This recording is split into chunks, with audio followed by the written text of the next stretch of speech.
What is the sex education like in the states that have banned abortion? This is 7 things I wish I knew about sex in high school. Number 1, blue balls is not a big deal. Sex ed basics everyone should know. Sex is meant to be fun. It is totally normal to not feel pleasure from penetrative sex. You're gonna get syphilis, you're gonna get gonorrhea, like herpes. When we were young teens, we're like, yeah, they're doing it right. Exactly. We were like, okay, this is great. We didn't even know anything. The parents are like, it should be done in schools. Schools are like, it should be done at home. The law is like, it shouldn't be done at all. Like, so I don't know. Now it's on TikTok. Bitch, what I was trying to say is this situation got me so wet and so dry at the same time. Exactly.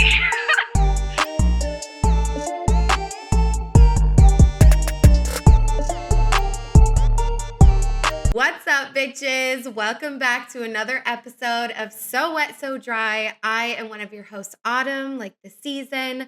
Burlesque with Christina Aguilera is my favorite movie, and I work in entertainment. And I'm your other host, Fiji, like the island, like the water. Flu season is in full swing, and I'm feeling the effects, and I work in social media and marketing. If you guys are new here, tuning in for the very first time, what we do is we explore duality through deep diving topics about sex, relationships, and personal identity, all where internet trends and reality collide. We post polls on our Instagram story at So Wet So Dry, the O's are zeros, every single week for upcoming episodes. So make sure you're following us there so you can participate in the polls and submit a question or a story for the episode. Wherever you guys are listening right now, please also make sure you follow and subscribe, give the video a like, drop a comment, let us know what you thought or extend the conversation. You can always email us at sowetsodry@gmail.com for topic suggestions and things like that. And you can give us a review on Apple or Amazon or Spotify, and it would mean so much to us. So make sure you do that and then come back and listen. Yes, and today we are talking about sex education in schools. Why the fuck is it so bad? We're gonna talk a little bit about the celibacy trends, and we're also gonna get a little bit into Puriteens. Stay tuned to the end of every episode where we wrap up with what we're wet, dry, and still a little bit confused about the topic, because it is okay to be confused and keep learning. So guys, we decided to pick this topic because I have gotten censored on social media quite a bit. Our TikTok has also gotten censored on social media quite a bit because we are a sex, relationships, and personal identity fucking podcast. And I had posted a story like talking about it because first of all, I got banned from monetization. I got banned from live, all of these things. When it was literally just like pictures of myself that they deemed too sexual. And then in the caption, I had episode names, like ridiculous. So I wanted to like look into it a little bit more, talk about why the education system is so bad, and then also get into the need that we have for these types of education on social media since there is such a lack in schools. Yeah, and if I could just add to another reason is because we always talk about when researching for episodes, a lot of the articles are under a paywall. Yes. And so it's like even more than that, it's like hard to access the type of information if it is there. Yeah. So all of that has inspired this moment. And y'all are also really passionate about this. We do want to say that we got the most stories and submissions maybe ever. Yeah, for this episode. I rarely get many on my personal, and even mine popped off. Yes. So I knew Fiji's was going to be a lot. So thank you so much for submitting, and we hear you that this is definitely a necessary topic for us to cover. Yes. And this episode is primarily focused, almost all focused on America, because that's where we grew up, that's where we went to school. I couldn't do research on all of it, but I know a lot of you guys are in other countries. So please comment below throughout this episode if anything stuck with you or your experiences in sex and relationships education in another country. We definitely want to hear it. We do also want to give trigger warnings for this episode. We do talk about sexual assault, domestic violence, rape, racism, homophobia, etc. We don't get into graphic details, but we do think this pertains a lot to sex education in America. So please be kind to yourself when listening or watching this episode. If anything is too much for you, please don't feel pressure to watch. There are other videos. We have included resources in the description for Hotlines, as well as more resources like Planned Parenthood and all of that good stuff in case you guys want to learn more or in case you are in a crisis and need help. All right, guys. So first, we are going to get into the racist, violent, puritanical, and repressive history of sex in America. I know it's a mouthful. I wanted to root us in some history of America as a culture and how we've looked at sex, because I think it's important, especially when we consider that sex education wasn't even talked about until the 1960s, and how much of those like former beliefs influence the sex education that we have today. Yeah. And like my mom was born in the 1960s. Right, exactly. Yeah. Same, 69, I think. Okay. So we're going to start off with a history lesson. Bear with us. It will get a little bit more interesting after this. But some of y'all love history. Like some people really eat this shit up. So, right. Yeah, this is straight facts. Okay. So first we have from this article by Lisa Wade. She has a PhD. It's called Before Love, Puritan Beliefs About Sex and Marriage. So when the Puritans landed on the rocky east coast of America in the 1600s, they brought with them the belief that sex should be restricted to intercourse in marriage. All non-marital and non-reproductive sexual activities were forbidden, including pre- and extramarital sex, homosexual sex, masturbation, and oral or anal sex, even if married. Yeah, no anal? Yeah, no anal, no oral, even if you're fucking married. Like, what? And then violations of the rules were punished by fines, okay? There were laws about this shit. Whipping and public shaming.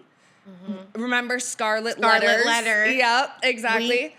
Wait, what was that actual book called? I love The Scarlet Letter. I love that book. It was just called that. Yeah, The Scarlet Letter. Yeah, and then there's Easy A, where she wore the A. Right, right. Ostracism and even death. Wow. And then it says, this is like funny and kind of sarcastic, like colonizing the US was obviously a dangerous job and lots of people were dying from exposure, starvation, illness, and war.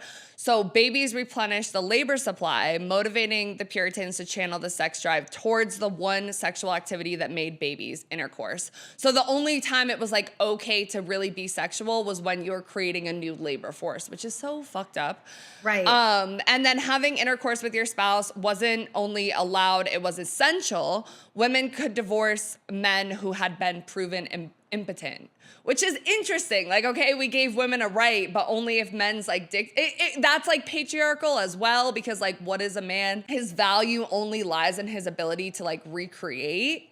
Wow. So yeah, kind of impotent insane. As in the sense that his sperm is not sperming. Right, his sperm isn't working, or he can't get hard, like he can't create babies, kind of thing. Yeah. Damn, crazy. That's crazy. Crazy. So now we have another article called Let's Talk About Sex and Repression in America. And Rebecca L. Davis is the author of Fierce Desires, A New History of Sex and Sexuality in America, which I really want to read. And she divides American sexual history into three sometimes overlapping eras. So the 1600s to the 1870s, the 1840s to the 1938, and then 1938 to 2024. Damn. Right. 1930 to 2024? Yeah. I'm like, okay. But okay, and there's this different is like things. Current. Yeah. She just wrote this shit. Yeah, she just wrote. I know. I want to read this book. Like every time we do an episode, I'm like, bro, this is books your I list want to is read. getting really long. I though, know. with books. It's bad. So from 1600 to 1870, bundling, whereby courting couples spent the night together before they wed, was so common that by the 1770s, between 30 and 40% of the brides in New Haven were already pregnant when they spoke their marriage vows. And shout out New Haven, that's Connecticut, where I'm originally from. Contraception and abortion were also widespread. Many women use pessaries, a substance or device placed in the vagina to block or neutralize sperm. And pharmacists restocked herbal remedies that they euphemistically claimed could restore women's periods, that is, terminate pregnancies. Marital rape and domestic abuse cases were rampant and largely unregulated. Divorce was difficult and in some states impossible to obtain. And a wife was not legally entitled to live separately from her husband or even to enter into contracts on her own.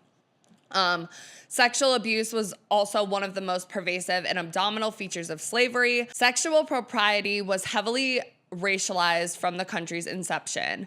In the 17th century, correct sexual behavior became an essential means of distinguishing Christian from heathen and civilized from savage, which is really fucked up. Formerly, women as a whole were also cast as lustful and licentious. Now, white women were reimagined as fragile and infantile, and their alleged innocence served to distinguish them from black women, who were derided as bestial and promiscuous, and black men who were stigmatized as predatory. These stereotypes were also used to justify atrocities.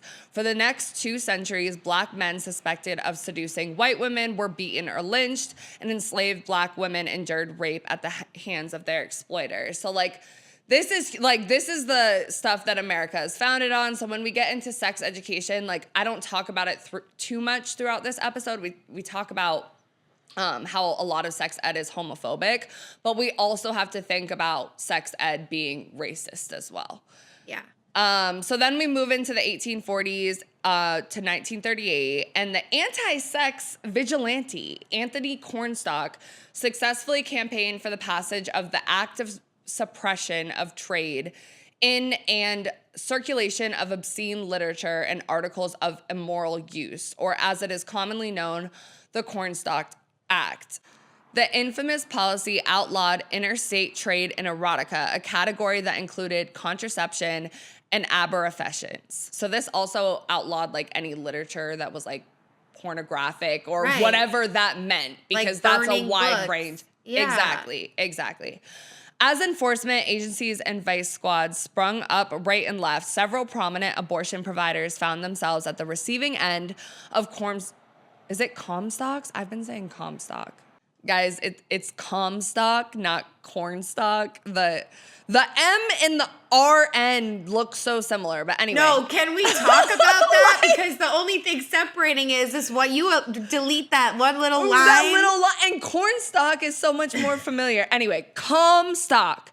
So abortion providers found themselves at the receiving end of Comstock's zealous harassment and ended up taking their own lives. Wow. Bro. Davis notes in an epilogue that certain contemporary conservatives are so unabashedly enthusiastic about this period of American sexual history, they are attempting to summon the ghost of Anthony Comstock. Are you fucking joking? Yeah.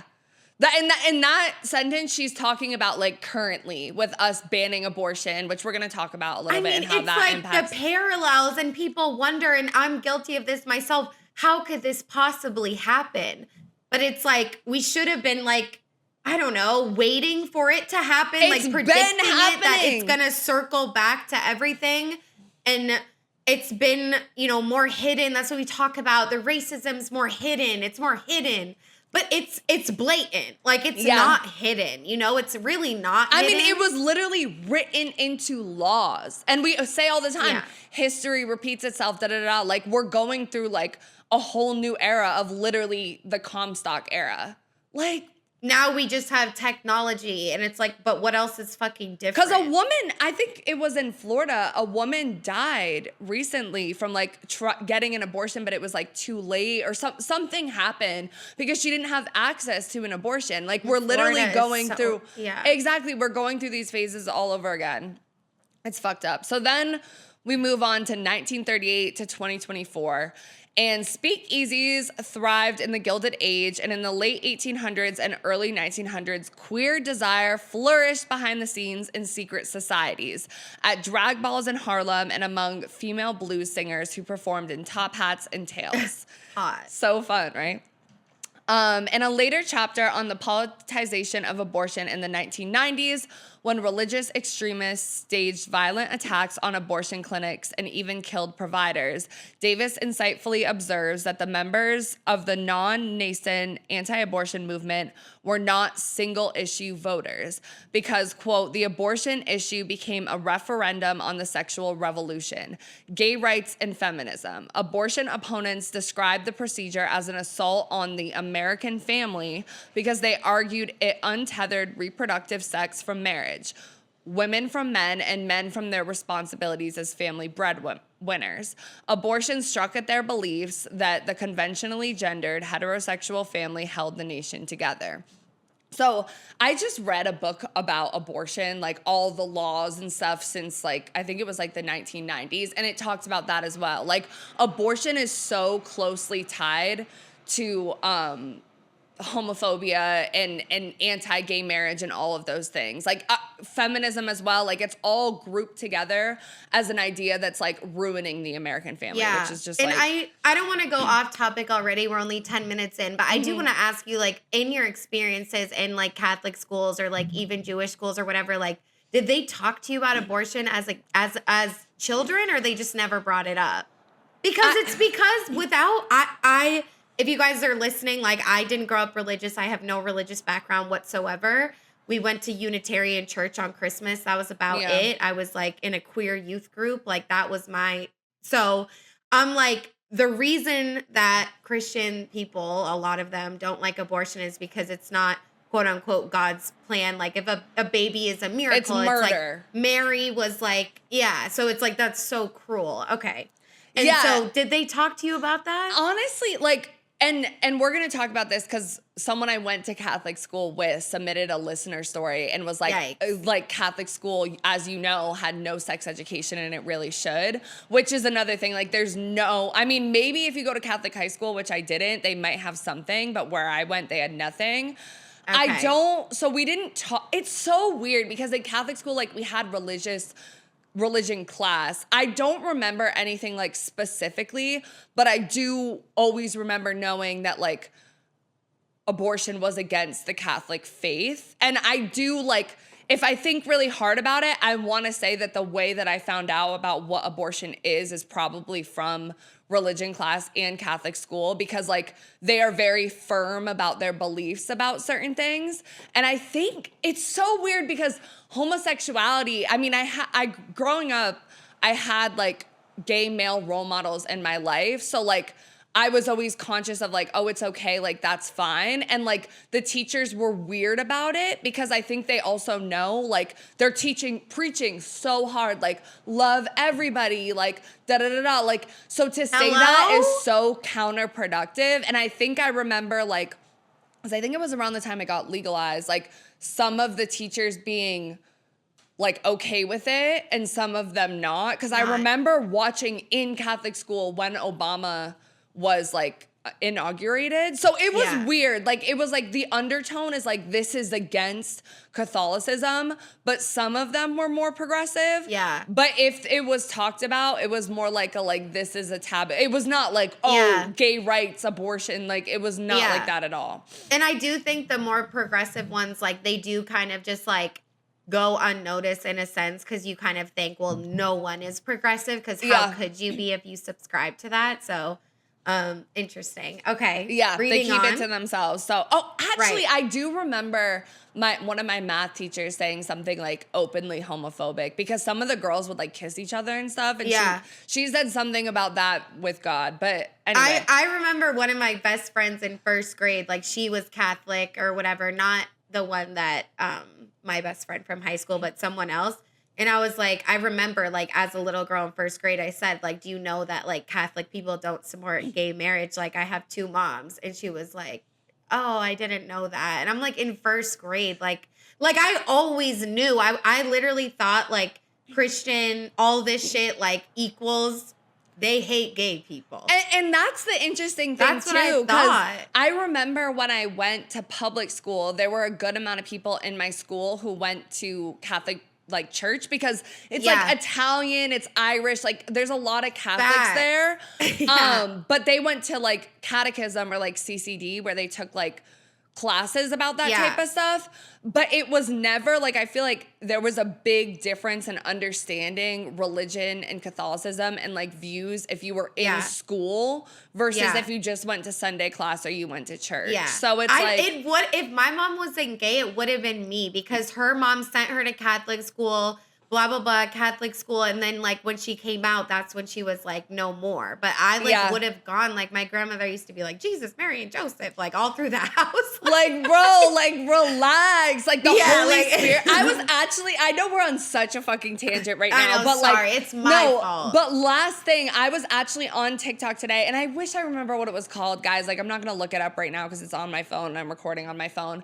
But this woman was talking about how, like, you know how the Bible was a bunch of like scripts essentially that they compiled Yeah. into a Bible? Yeah. And they cut books out.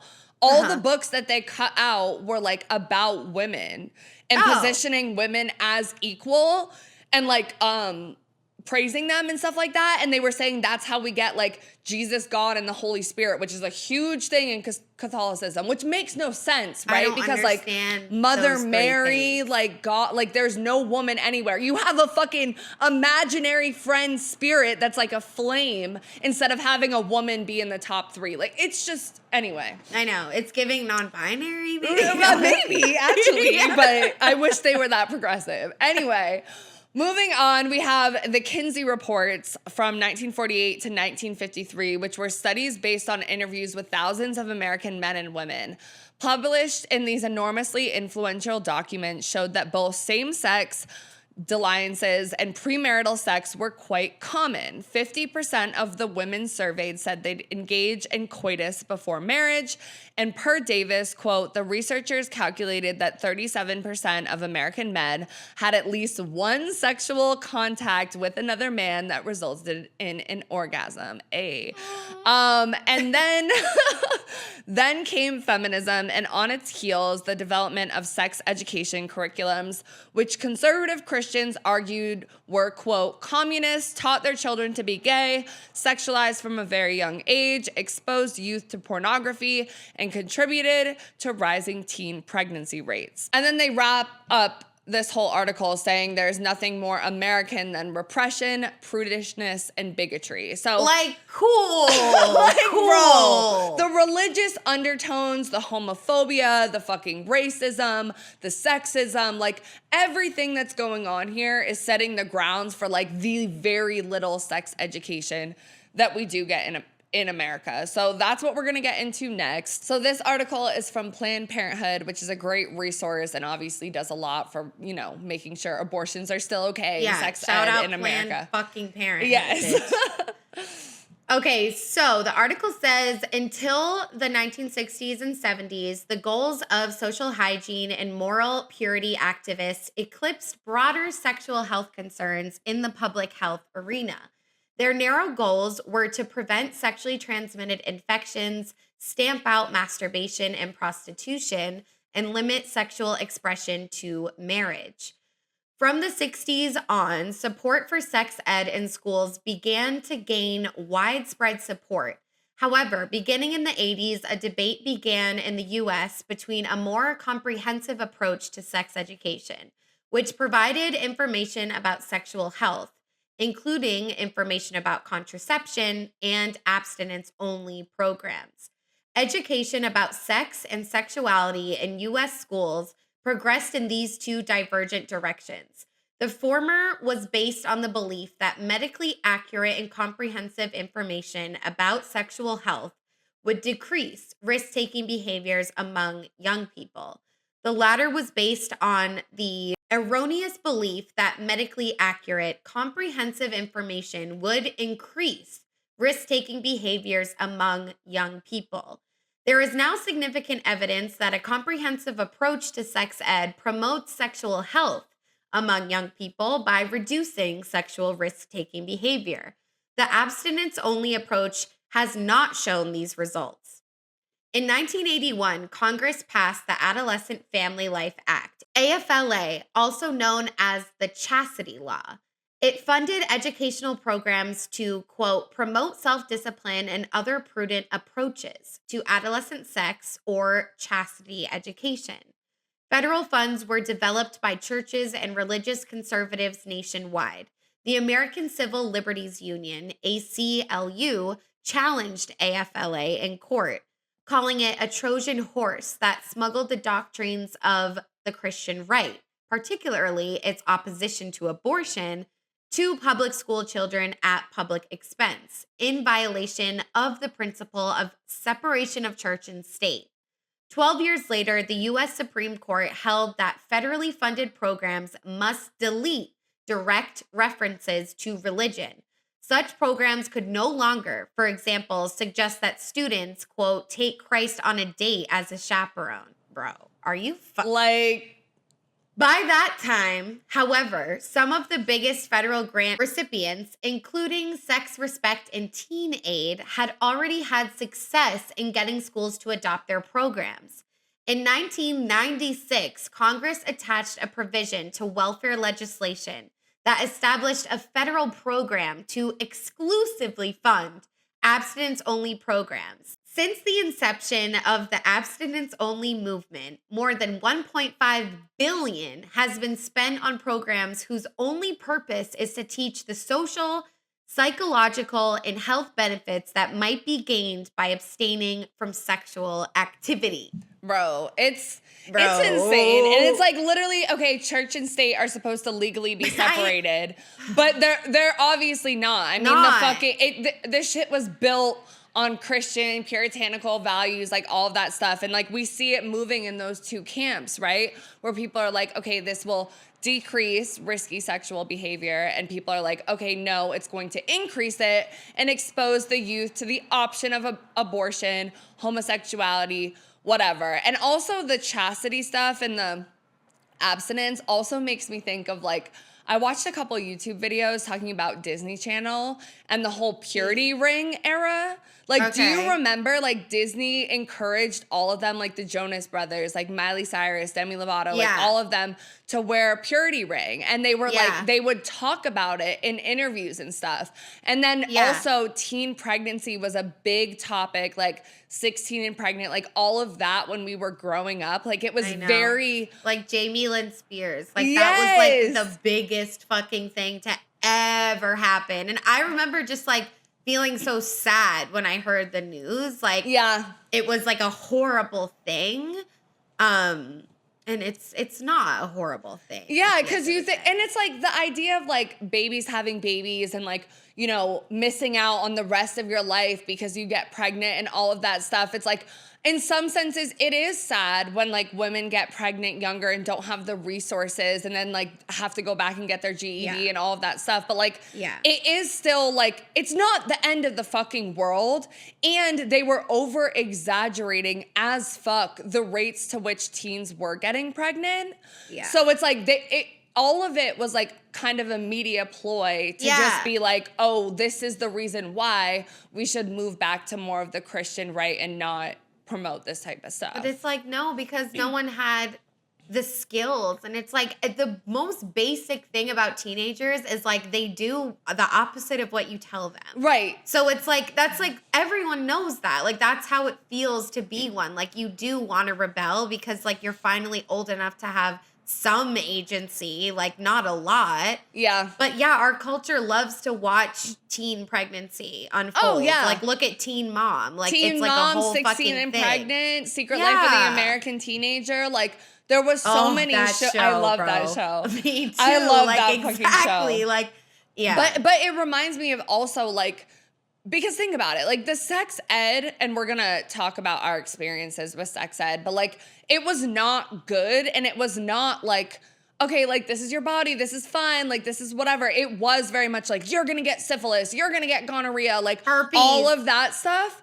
And it's like, it reminds me a lot of DARE, like resist drugs and alcohol, like just say no, like all, and that made a whole generation of people that start doing Percocet, start smoking weed super young, drinking to excess super young, like doing coke, like it had the complete opposite effect because the only education that we got was just like, don't do it at all. And if you do it, you're gonna get pregnant or get a deathly disease. When like syphilis, gonorrhea, like that type of stuff, like we have fucking injections, medicine. Like, it can be, Yeah. hello. And even the 2000s movie Mean Girls, like, has that scene, but it's, like, so accurate. Yeah. Like, that is essentially, it's a lot of fear-based education. Yep. I do remember, like, briefly in middle school, but more in high school, I feel like. But should we just get into that discussion question? Talk about, your experience with sex ed in school.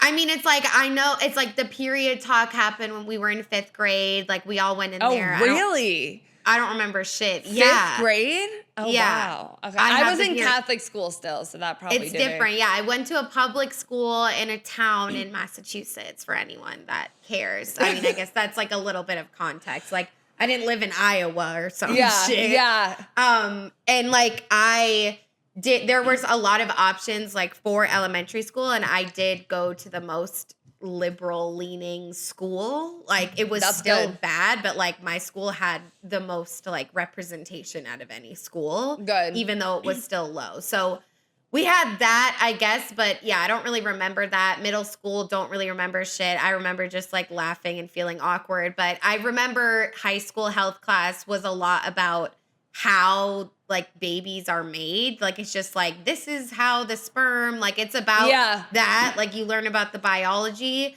But I don't remember ever being like, this is what an STI is. Like, we Really? probably Okay. did. But, like, I just, like, tuned it out. Like, I definitely didn't really pay that much attention in school, to be honest with you. And I was queer. So I remember just kind of thinking, like, oh, I don't need to listen to this. Like, we were just saying, like, when I was younger, I really didn't know about sexual fluidity. So once I came out, I thought, like, I was good. Like, I wouldn't have to deal with that ever again. So I don't know. I really don't remember much, to be honest with you. But there wasn't anything about LGBTQ because I would have remembered that. But there wasn't. It was a lot about just how babies are made, like, wear a condom. Like, they would always say, like, condoms are only 99.99% accurate. The only way to avoid getting pregnant is abstinence. I remember that. Yeah. Okay. Yeah. That's it, bro. Like, we did definitely not in 5th grade. Like, I remember learning about a period because we were in 4th grade, I think, in the bathroom, and like someone didn't flush the toilet and there was like blood, and one of my like friends' classmates was like, oh my God, it's like Satan in the toilet, like whatever. And then like someone's older sister like told us what a period was because we were like freaking out at recess. Like, that's how I learned about what a period was. But there was no sort of sex ed whatsoever. And then I started going to public school in 7th grade. And I don't remember if it was just 7th or 8th grade, but we had a teacher for sex ed that was objectively like kind of hot. Like, I remember all the boys had a crush on her, and her husband taught in the room next to us. He taught like computer ed. And we would always say it was ironic because he was like a creep. Like, when we would be typing on the computer, like, he would come up behind everyone and like rub their shoulders. Like, he was like a certified weirdo. Yeah, everyone would say he was a pedophile. And in her class, all I remember was just like gonorrhea, herpes, AIDS. Like, I remember them like showing us like just talking about like the super bad effects of it. That's the only thing I really remember taking away. Right. And I think they watched like a birth video, like a woman giving birth. But I don't think I was either like left or like I wasn't in school that day, but I remember people like talking about it. And then in high school, we had like a much older woman that was our teacher. It was only 1 year, freshman year. And I don't remember much about it at all, except I do remember looking at a diagram of a penis and talking about like the testes and the balls. Right, exactly. But not a vagina. And I also remember her demonstrating how to put a condom on, like on a fucking banana. Which is insane. And that's so like sexually explicit. Yeah, and then I do think I remember like a brief conversation about like nudes and sexting because that was like an epidemic then, and like her just being like, it's out there forever, like da da da da, like. But I don't really remember anything else besides that. And I do also want to say, when I was doing this research, people were talking about how consent is kind of supposed to be taught from when you're a really young age, like when you're in like kindergarten and stuff, like, oh, this is Nothing like on that. my stuff, like don't touch my toys, like don't hug me like unless you ask, like that type of stuff. And I was thinking like, because I went to Catholic school where it was like very much like you give of yourself, like you give to the poor, like you love everyone, like God is the most important, like it was like you weren't really taught boundaries or like standing up for yourself as much. So I know like the idea of like respect in terms of like sharing, like I remember them talking about that. But I feel like religious school was very not like, we didn't talk about consent that much at all. Yeah. Yeah, I don't remember consent being a part of the conversation at all either. Like that just wasn't a part of it. And I just remember it's like if you get an STI, it's like your life is kind of over. Same way if you get pregnant, your life is over. Yeah. It's so much fear-based. And then I remember like when we were about to go into college, it wasn't like health or sex ed or anything, maybe just like teachers and parents and overarching whatever, talking about like how many women would get sexually assaulted and raped on college campuses. But it was still like a very like fear-based, like watch what you wear, like watch where you go. Like it was not, I don't think from a empowering lens of like, this is wrong and we should do something about it. It was more of like, you should be hyper aware and protect yourself and be scared, which I don't believe in as much. Like, I think we should be scared and aware and like, obviously don't be oblivious and naive. Like you should be aware of your surroundings. But like, I also think that's victim blaming too. Yeah, it's kind of hard too. Cause like my mom is a DV survivor, sexual abuse survivor, and she works in that field as a social worker. So I have known that like there's a possibility that these things could happen to me like my whole life. And like I've had conversations with her that like sometimes I do think it was kind of too much. Like I was very, very, very scared. Yeah. And then it's like, knock on wood, like thank God, like nothing's ever happened to me. And then I wanted to be a stripper. Like I wasn't scared anymore. Like, I don't know. So it's hard. Like I remember the night before Emerson, me and her watched a documentary on Netflix about. I think I remember you telling me that. And I literally turned to her. I was like, Mom, is it too late to like back out? Like, I don't want to go anymore. Like that fucking documentary scared the shit out of me. But it's like, I do think unfortunately you should be a little bit scared because you need to know the reality of the world and the situation. And my roommate did get assaulted freshman year at a frat party that the whole documentary was about. And I decided to stay home that night. So it's just like, you should be a little bit scared. But sometimes I do think there is a line. Like I was like literally terrified. That. And my roommate was too. I remember her being like, and we started college in 2016, which was the time that Trump got elected, and then there were all the pussy marches, and the Me Too movement was going on too. Like so outside our door. Yeah. So then I think it did start a conversation more about like holding systems accountable and less like blame on women. Like it was more like owning who you are and like being like pussy power, like all of that stuff. But definitely leading up to it, it was much more like fear-based, like protect yourself. And like, there's no Me Too when we were in high school. Like it is a crazy thing to think about. It's like that movement is just like, because it's like now we live in the present. We're not thinking before like what had happened. And it's like that movement really was so impactful. You know? It was like right outside our door on the Boston Common, like all the time. And it wasn't perfect, but like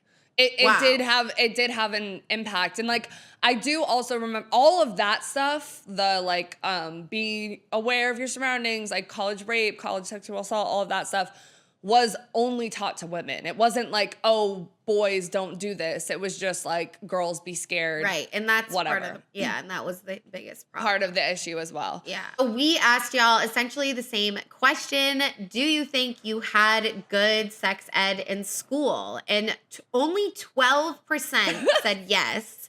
And 88% said no. And it's just depressing. Not too much to say, but it's not surprising. I think universally it's like, it's lacking really badly. Significantly, yeah. And I think it could honestly, like, not to be so dramatic, but it could save a lot of people's lives if it was really fucking could. And just in so help many us ways. have like better sex, better relationships, all of that stuff, which we're going to get into a little bit too, because I don't know, I think it's really dangerous when we don't prepare women for this. And like, I think we're seeing the effects of that when women are choosing to be celibate now and stuff like that, because we've had terrible fucking experiences. Yeah. Anyway, so more from Planned Parenthood. These are just some facts. 37 states have laws requiring that abstinence is included in sex ed, and only 18 states require educators to also share information about birth control, which was not, I don't remember that being at all part. Actually, I remember talking about like condoms and female condoms, which, do you remember that? Yeah, I'm like trying to think. I'm like, damn, bitch, you should have been paying attention more, because you're going to have a podcast 10 years later and want to talk about it. But I mean, granted, the students like definitely not like IUDs and like, no, we didn't talk about birth control. Yeah, I don't think, or the effects or like your body, like I don't remember any of hell that no. at No. all. But I do, like how you were saying I didn't pay attention, like I think it's also like kids like joke, like I remember the teacher trying to talk and kids just laughing. It's almost like embarrassing if you're actually listening at that time. Right, but it's also the way it's taught, unless you have a really good sex ed teacher, like it's talked about so uncomfortably. Yeah. And people do listen to hot people more, like honestly, right. Hot especially people or kids. like interesting people that try to like talk to Gen Not like Z. an old ass man being like, you know, don't fuck. Like, I don't know. Exactly. Shit. Sometimes state and local requirements on sex ed are helpful. For example, 18 states require instruction to be medically accurate, which is like all 50 states. Like, what do you mean? We're providing non-medically accurate information? Okay. And then 26 states in the District of Columbia require that it be age appropriate, which also, what does that even what mean? does that mean? What the fuck does that mean? And then according to PBS.org, 17 states provide abstinence-only education. Most of them are in the South. That's terrifying. Fucking insane. Like, that's so harmful. Like, bro. Not everyone is going to dangerous. be a Jesus warrior and live that way. It's like, dangerous. Please. And I it's like, know. you should have the option to choose. Like, if that is your faith and that's what you believe, like, okay, Cool. great. But you should have the option. You should be aware. And y'all get, like, that's why it's giving cult. Like, how do you not see that? Like, you're literally warping the minds of young children to lean a certain way. They don't have, like, it's horrible. And then it also is like victim blaming when we talk about like sexual assault and rape as well. Because if people only are like abstinence, like I have to wait until marriage, like whatever, and then something happens to them, they're gonna feel, you know? So it's just, it's fucked up all around. But next we're gonna get into queer sex ed, so LGBTQIA plus sex education. And what was the extent of your queer sex ed in school? In school, I don't think like there was one, to be honest. So I like learned queer sex ed stuff from my mom's, like at home. Yeah. When I would ask questions or whatever, they would answer. But in school, like genuinely, like maybe there was something, like they had an LGBTQ plus like group and there was like 6 people in it and I was like one of them. Mm-hmm. And then like, so I feel like there was that, but they were never talking about like lesbian sex and gay male. Like, no, they weren't. And trans, like, no, nothing. No, they didn't even talk about gay and lesbian. They weren't going to talk about trans or non-binary or anything like that. Yeah, mine, nothing. The only thing I can kind of think of is like HIV and AIDS. Like when we talked about that, like there might have been a mention of gay people. They leave that, they put that in there for sure. Gay, bad, HIV. Like literally. Literally. Like, but that was yes, it's real, but like, you know, to an extent, it's like the epidemic and everything, but it's like. But it shouldn't be the only mention. Then again, you're just like scared, like, and you're stigmatizing you're gonna get AIDS and you're gonna die. Right, exactly. It's stigmatizing it if that's the only time you mention it. So yeah, we asked you guys, did your school's sex ed include LGBTQ plus inclusive topics? And only 2% of you guys said yes. 83% said no, and 15% said sort of, but it was limited. So it's like, bro. And like, in this case, I don't think nothing is better than. Like, something is better than nothing because the limited stuff was detrimental as well. And it can be So- homophobic too. It's like, Dude. yeah, you can think like, oh, they did cover it, but it was homophobic. And what they were way like was it forced delivered? to, and they hated it. They skipped over it. I mean, I know it's like a lot of this falls on teachers and curriculum, and it's a lot of pressure, but it's so important. Like, and then you think about mental health with kids and gay kids and this and that, and it's just like this. That's why it's important. And you got to think too, both of us like grew up north in some of the most liberal, like always vote blue states. Like, And it's still bad. and it's still fucking bad. Like now being in the South, I'm like, there's literal laws trying to prevent this stuff, which we're going to get into too. It's so fucked up. But some facts on queer sex ed. Only 10 states require discussion of LGBTQ plus identities and relationships to be inclusive and affirming. 6 southern states either prohibit sex educators from discussing or even answering questions about LGBTQ plus identities and relationships, or actually require sex educators to frame LGBTQ plus identities and relationships negatively.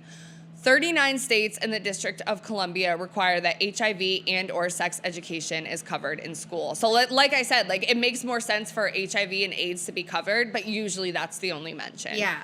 Yeah. And then we also have this study, this 2019 National School Climate Survey was conducted by GLESN, and it included 16,713 students between the ages of 13 and 21 from all 50 states, Puerto Rico, American Samoa, and Guam. Damn. 70% of the students were white, 40% were cis female, and 40% identified as gay or lesbian. Only 8.2% of the students reported receiving LGBTQ inclusive sex ed. 24% of LGBTQ plus students have never received any school-based sex education, and 53% of sex ed without LGBT or trans non-binary topics. So obviously we're not covering LGBTQ plus topics at all. And then I also just wanted to say that currently about 42% of 15 to 19-year-olds who are unmarried have engaged in sex at least once on a monthly basis. About 25% are sexually active. So I think that is like less than we would assume. Like sometimes we're like, oh, everybody's fucking, and you feel like that when you're in school, like as a teenager. Yeah. You're like, oh my God, like I need to be doing more. Everyone's a liar. Yeah, so it is like less that at least feel comfortable reporting it. And this study was also way earlier because they were talking about Facebook being like the #1 social media platform. Like this is from a different Back study. when, Right. yeah. So like I don't know, because we're gonna get into how Gen Z can lean Puritan and like celibate. But still, like, they are sexually active. Like, these are things that we should be fucking covering. So next, we asked you guys, what do you think is the biggest thing missing in sex education? And we got so many listener stories, so we're just gonna read them back and forth. The first one says, anything pertaining to women, health, safety, pleasure, etc. Someone said, I think it's okay to tell kids that sex is part of nature and it's normal to feel urges to do it. Female anatomy / pleasure and LGBTQIA plus inclusion. And female anatomy, like we kind of talked about that in our ovulation episode last week. So definitely check that one out, guys, because we do not talk about ovulation fucking at all in sex ed, at least that I remember. No, hell no. And pleasure is huge. Like I wish. Yeah, right. That would be fucking nice. That would be nice. Pleasure. What it's forget supposed about to it. feel like. Hello. Yeah. I know, because then maybe you would have known, like, growing up, like, oh, wait, why isn't this, Yeah. ridiculous? The orgasm gap, etc. Okay. Inclusivity and allowing people to be sexual without shame, fucking huge. This is the person that I went to Catholic school with. They said, I think, as you know, it's really harmful for kids in Catholic school to not get proper sex ed. Amen. The girls and guys need to be in the same room so we can learn about each other. Yeah, there's a lot of separation that goes on by gender. Even for the period talk, like, why the fuck shouldn't they know about that? Yeah. And then also if you have people that are trans or non-binary and like stuff like that too, like you already have reinforcing like gender norms and reinforcing what conversations are for who. Like, I don't know. Next we have, I feel like sexual assault convos on coercion were lacking. Definitely. Non-existent. Shame reduction as a form of harm reduction and focus on safety over abstinence. Yes. Amen. So much shame. Quite literally anything that is outside of cis het norms. Amen. Yep. Reality, LOL. It's all medical and people stigmatize health. It should be approached as part of life. Yeah, it's like almost leaning in the medical direction, like takes away the reality of it. Like, yes, we should know medically about these things and biologically, but what about feelings and like the human experiences and urges and shame and normality? Like, that's not talked like about. pleasure, emotions. And that's the thing. Like, originally when I started this, like, I wanted to group relationships into the episode as well, because we say all the time on this fucking podcast, there should be relationships education, like friendship relationships, working relationships, like fucking romantic relationships, like what's okay, what's not, like manipulation, like all of those things. And that's just not a thing at all. Right. Which would help reduce like toxic and abusive relationships. Exactly. Or at least people know the signs and not just like, oh, it's okay. Right. Exactly. And the coercion that the person mentioned as well, like that too. Oh, wait a second. I remember in high school, I was a peer leader with my friends and like I forgot about this and we would go and we would go to the middle school and talk about like unhealthy relationships, like this type of thing. And we would like, I'm telling you guys, I smoke too much weed. I'm sorry. But we would go to different schools and like we would do skits as in like, oh, you can't wear that, whatever. And people would be like, why is that bad? But like, so that's really, I did that in college. I went to a middle school and 8th graders, they picked a topic and they picked domestic violence. And we did like a whole video, like project about it. So they learned about it. But I don't remember, at least we were doing it for like younger people, but I don't remember having anything like that for us. For us, exactly. Yeah. So I think that's why I blanked on it, because I wasn't necessarily learning anything. And I do remember actually like DARE, when the police officers came in and stuff and did their little thing, I remember them briefly talking about like sexual assault and rape in terms of like if someone touches you inappropriately, like say something, tell a teacher, like even if the like adult or whatever is telling you that this is okay or they'll hurt you or something. I remember like a brief amount of that. Yeah. But nothing too much. It. Yeah, nothing too much. Next we have consent, which is huge. Someone said for parents to know how to handle it without being too graphic. Big. More focus on women's reproductive and pleasure centers. Again, we have the pleasure.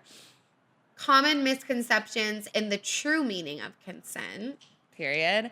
Never was taught that it wasn't okay to be assaulted. Always thought that it was normal. That is huge. Heartbreaking. That is so fucking huge because we don't know. Like, we're taught about it in this sterile way that does not include consent or anything like that. So women are often conditioned to just like give in to things or like let their boundaries be caught, or not even let, because I don't even want to like victim blame, like not be assaulted and not even fucking know.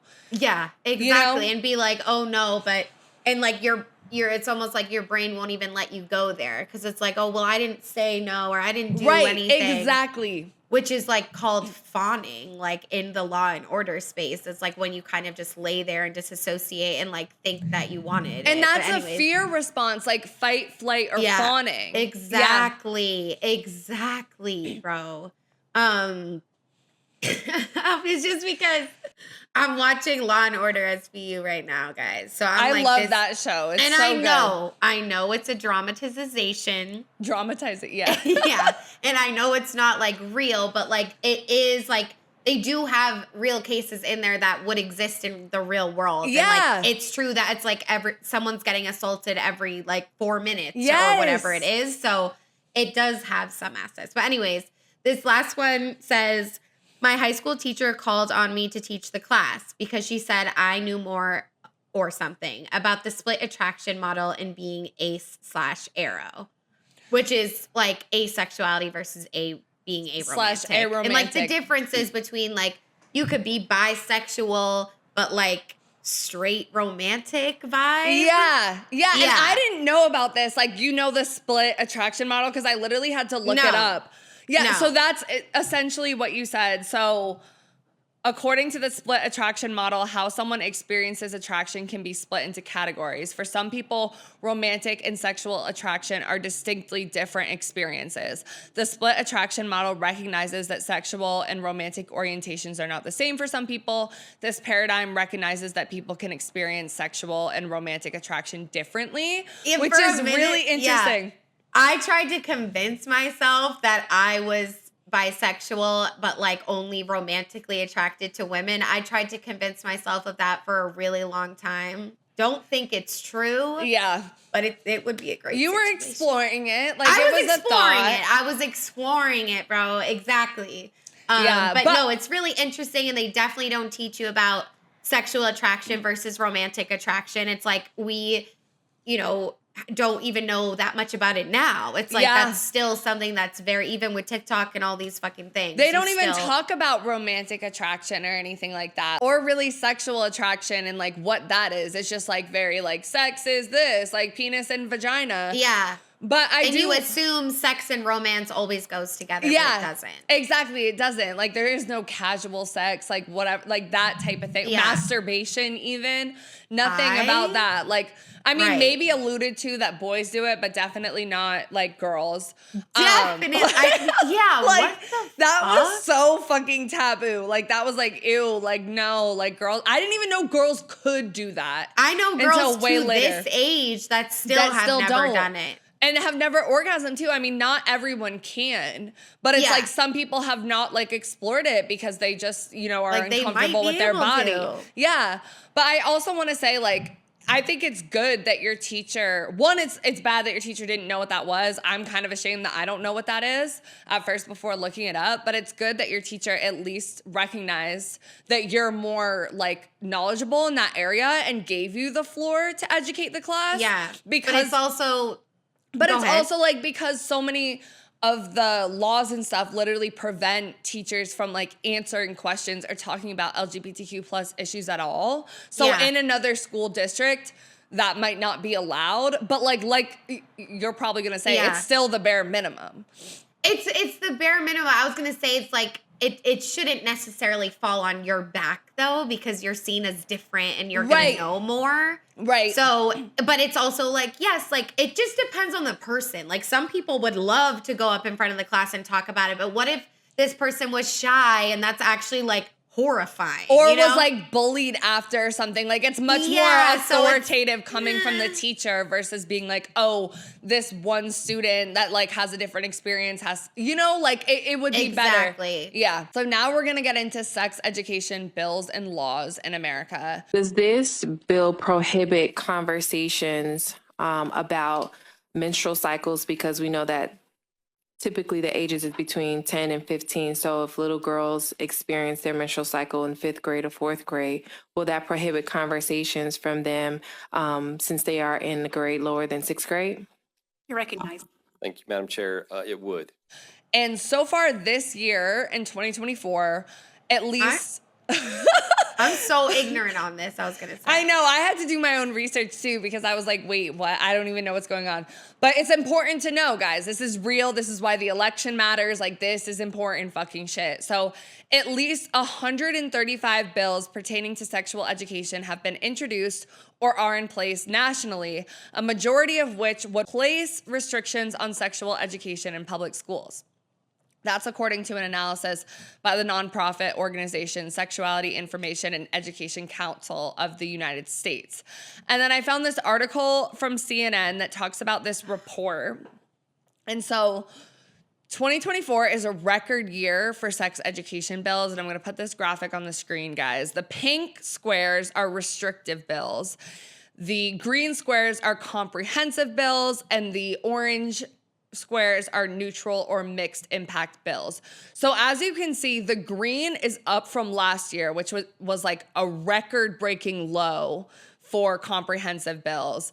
And the restrictive bills is slightly less than 2023. But we have a lot of like way more than 2018. Like 2018, there was like one little line of restrictive bills. And now we've got like at least 2 or 3 more lines of the restrictive bills than the comprehensive. So restrictive sex education bills include proposals that would ban sexual orientation or gender identity discussions, remove instruction on contraception, or emphasize abstinence in sex education curricula. Comprehensive bills include measures that would ensure sex education is culturally or LGBTQ inclusive, cover topics such as consent, or include information on menstrual health. It's kind of crazy looking at the difference between 2018. Because, Yes. like, there were so much green, which was the comprehensive Yes. ones. Like, and it's not like, I don't know. It's like, how could it possibly be getting worse? But it is getting worse, you know? And yeah, it's really scary. And I feel like, it's not like voter apathy, but like sometimes it's like is it like a privilege to like not like look this up and know it because you're not, but it's like, we're not in school anymore. So it's like, I don't give a fuck. Like, I do give a fuck, but I'm not like looking it up like this. And I feel like in the past, for 12 years? 10, 12. Since Yeah. like Donald Trump became president, there was like an uproar of people like being politically active because they were like, look what happened. And then I think like post-pandemic and then Biden becomes president, like people were exhausted. Like people were drained, especially on the liberal side of things. Like I know I definitely was. And I know like at least when we left college, like I fell off of like paying attention to a lot of this political stuff because I wasn't in a classroom where I'm surrounded by young liberal people who are motivated and talking about these issues. Like you go into the corporate world and there's no space for that. I mean, politics. It's like you can't talk about it. Yeah, you're not supposed to talk about politics at all. Like it's very and even I remember when I moved to Atlanta and started working at this like regular sports bar and grill, like burgers type shit, our manager told us like, you're not supposed to talk about politics at bars. Like apparently that's a thing, which makes no sense to me because I'm like, whenever I meet new people, I want to talk about issues of fucking gender. I want to talk about like I want to talk about those things, but I guess maybe it's a Southern thing that it's like, that's like etiquette manners. You shouldn't talk about politics in bars, which is so crazy to me. And it hits so much harder now when politics and human rights are so closely connected. Yeah. It's like, that's what it is. It's like, what do you mean we can't talk about that? Right. And it's like in those Like, spaces. it's not safe. You're meeting different people. They're usually more diverse spaces. Like, I feel like that's where, if you can't talk about it at work, you can't talk about it at bars, you're not getting the education, you're only talking about it maybe with your close friends and family, and that's like an echo chamber. How are you going to change Or anything? strangers on the internet. On the like, internet. Not, like, yeah. It's so restrictive. But and we're not set up, and like everything is so calculated. They know what that does. Yes, they're repressing it. Yeah. Yeah, exactly. That's the word. Okay, so next we have sex education bills have become more restrictive since the Dobbs ruling. And if you guys don't know, the Dobbs ruling overturned Roe v. Wade. So it gave it back up to the states to be able to ban abortion if they wanted to. And you can see that in June of 2022, when the Dobbs ruling happened, the comprehensive bills dropped significantly and the restrictive bills went up. And then the neutral bills kind of just stayed at an even. But it's like, again, like abortion is such a key voter issue. And we've heard it talked about in debates like over and over again, like contraception, access, and all of that stuff. It's tied to like, you know, if we're going to have queer inclusive sex ed, if we're going to have sex ed at all, if we're going to have feminist teachings, all of that is grouped together. So next we have this graphic where it shows the number of restrictive bills introduced or active in 2024 so far and the number of comprehensive bills introduced or active in 2024 so far by state. And Oklahoma is considering more restrictive sex education bills than any other state. Minnesota, on the other hand, is considering 7 comprehensive sex education bills, more than any other state, with Hawaii and New York following closely with 6 each. So if you guys live in America, pay attention to this map, look at your state. You know, there is stuff that you can do. You can call your local officials. You can do all that stuff, because this is, especially if you have kids or thinking about having kids, like, this is stuff that directly impacts the future in America. Yeah. Where's Georgia on the map? Georgia is like, it's above Florida? Yeah, it's right above Florida, and it does have more. Oh no, it has more restrictive bills than comprehensive bills. Yeah, it has both, so it looks like it has both. But yeah, it is, California has both too. What the fuck? Yeah, and Georgia has the states with the little X thingy are states that have restrictive abortion laws.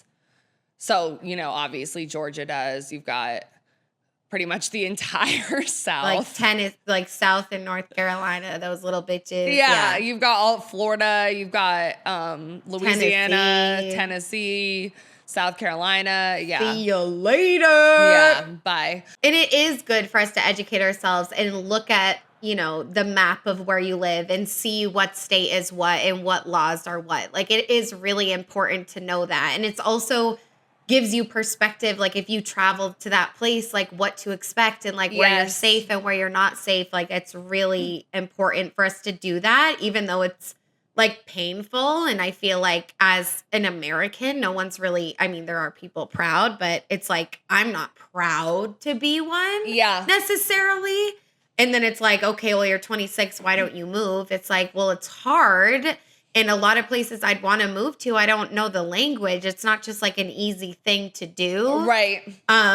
So anyways, just saying it's important for us to look at that. Yeah, and I was going to say too, especially if you live in a restrictive state or a state that has a ban on abortion, like I know I do. I think it's 6 weeks is the ban. Like, you have to get it before 6 weeks.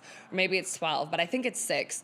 But definitely, like, even if you don't think you're going to get pregnant right now, like, you're not sexually active, like, think about a plan if you have a friend in another state or something like that, like, where you would go, because until these laws change, you never know what could happen. And if you end up pregnant, like, I know I could go to you in California or I could go to my family in Connecticut. Like, thankfully I have those resources. But I think especially as women, like, it sucks, but if you do get pregnant, like, you don't want to be affected by this, because women have literally died and been arrested. I mean, I think you still can be arrested. Like, there is, I think it's in Texas, there is a $10,000 reward for people who report someone who broke one of these laws. Like, isn't that fucking insane? Like, that type of money, even someone that's friends with you that's like a little iffy on the subject could fucking report you. Like, women have to do this in such secret, like abortion clinics, like, it's... And how desperate people are for money. Yeah. I mean, they kill, let alone just say someone, you know? And it's like, when I got pregnant in 2021, like, I had no idea that I found out the doctor and I was 7 weeks along. Like, I could have been fucking 12. Yeah. I had no idea. Like, it's really scary. Yeah, I was 6, mine was in 2018, but I was flying home from London. And so it was like, I didn't fucking know. Like, thank God I was in Massachusetts, in Boston, which has so many like hospitals and clinics and all of that stuff. But like, most women don't really know, because especially if you have an irregular period, like 6 weeks, like sometimes it's 6 weeks before I get my next period. Yeah, you're not going to notice a difference in your body at that point at all. No. Like, I think it's around 6 weeks where I started to have symptoms. So it's like, I don't know.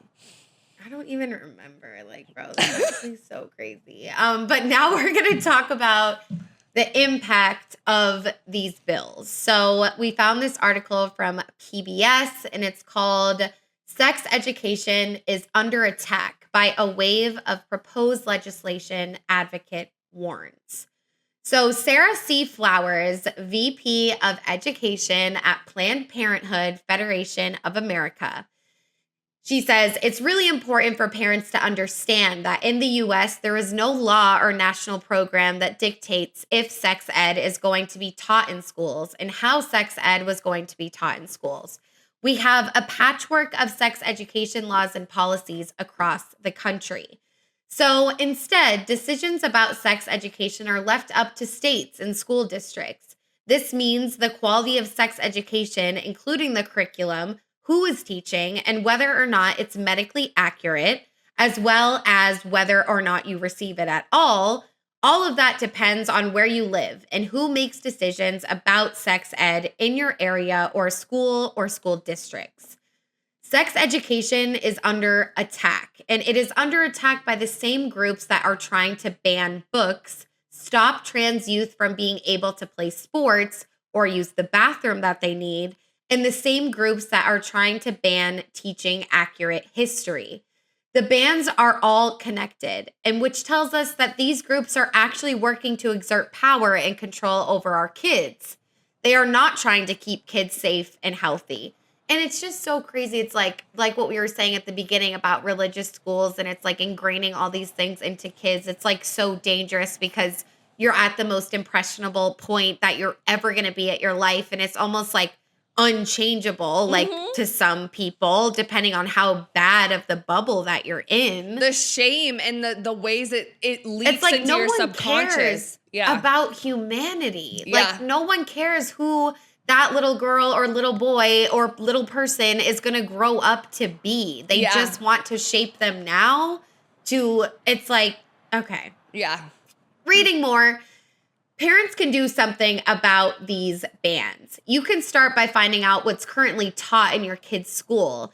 And if it's not sufficient, ask for better. Now, we did mention that there are people who live in states and communities where sex education is not permitted to be taught in schools. And I do want to say, my mom, I've said this on the podcast before, but when I was in elementary school, she like all of the family books in the library were all like straight white people. So she came in and brought like people of color queer books and like put Shout those out to bitches your on mom. display, bro. And like now I would be like running through the hallways, look what my mom's doing. But back then I was like, You oh my were God, nobody embarrassed. know that was my mom. Like, oh my God.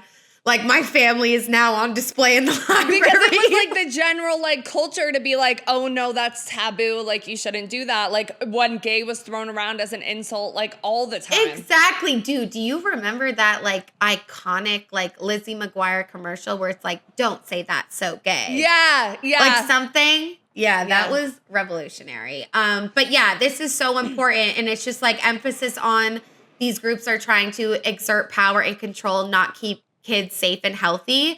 And they drive home so hard that that's all that they're doing it because we don't want them to have sex and get a disease and get pregnant and blah, blah, blah. But it's like, we all know that like education, real education and genuine education about these things will help people make better decisions. It will. And especially if we actually... Or what to do when they fuck up because they're going to. Yeah. You're a fucking especially teenager. when this is the only education that they have. Like they're gonna like completely ignore all of that and be like, oh, let's just do this. Like dare, drugs, resist, whatever. Right.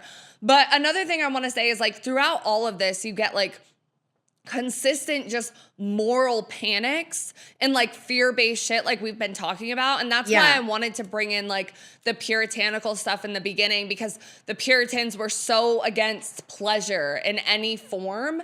And we see that still in today's society with a lot of these like Christian bills and like the abstinence, like purity culture, all of that. It's all like a moral panic about STDs and about pregnancies and all of that. Never do we talk about like the fact that sex is pleasurable and it can be enjoyed with someone that you love or someone that you have a consensual relationship with.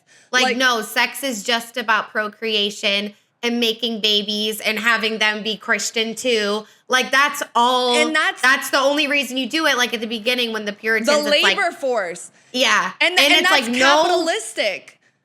No fun marriage, just procreation. So that's why bitches were having babies left and right. It's the only time they could fuck. Right. And it's the same fucking thing because it's like, it's all to drive the economy, to have more labor, to have more children that are going to grow up to be part of society and work. Like it's so. Like, why can't they just say one line about like, because this would help consent and assault too. It's like, sex is supposed to feel good. Yes. So if it hurts, something's wrong. Yeah.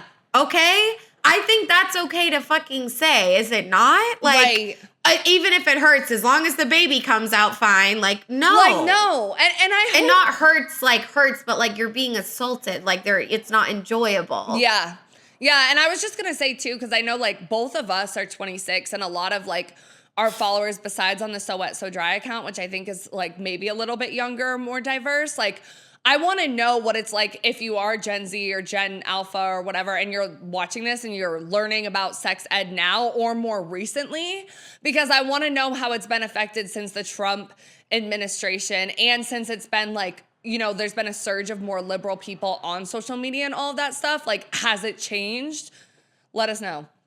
At least in your, because a lot of teachers are like very afraid of repercussions, but I feel like there are more teachers that are younger, like our age, teaching in schools that are like saying fuck that and like I'm going to teach about this.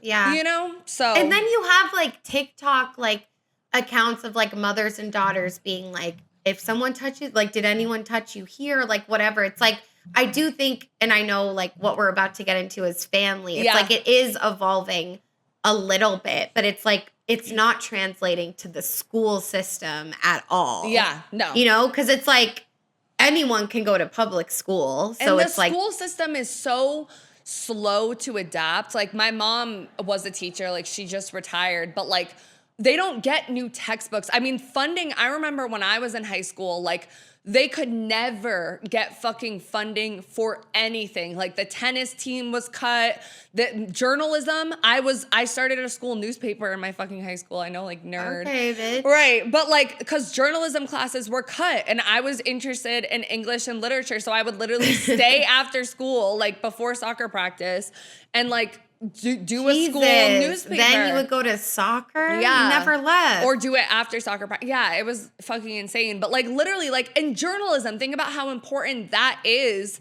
for like it to be in public school. Like media literacy, all of that stuff, and that's being cut. Like, so a lot of school districts, especially in small towns that don't have the funding, like that's what gets cut first, usually school stuff. Meanwhile, it all goes to the police, which makes no fucking sense. But anyway, next we're gonna get into what is sex ed at home with our parents or guardians. And so I wanna ask you, which I know a little bit, you've talked about it a little bit, but what was your sex ed like with your family?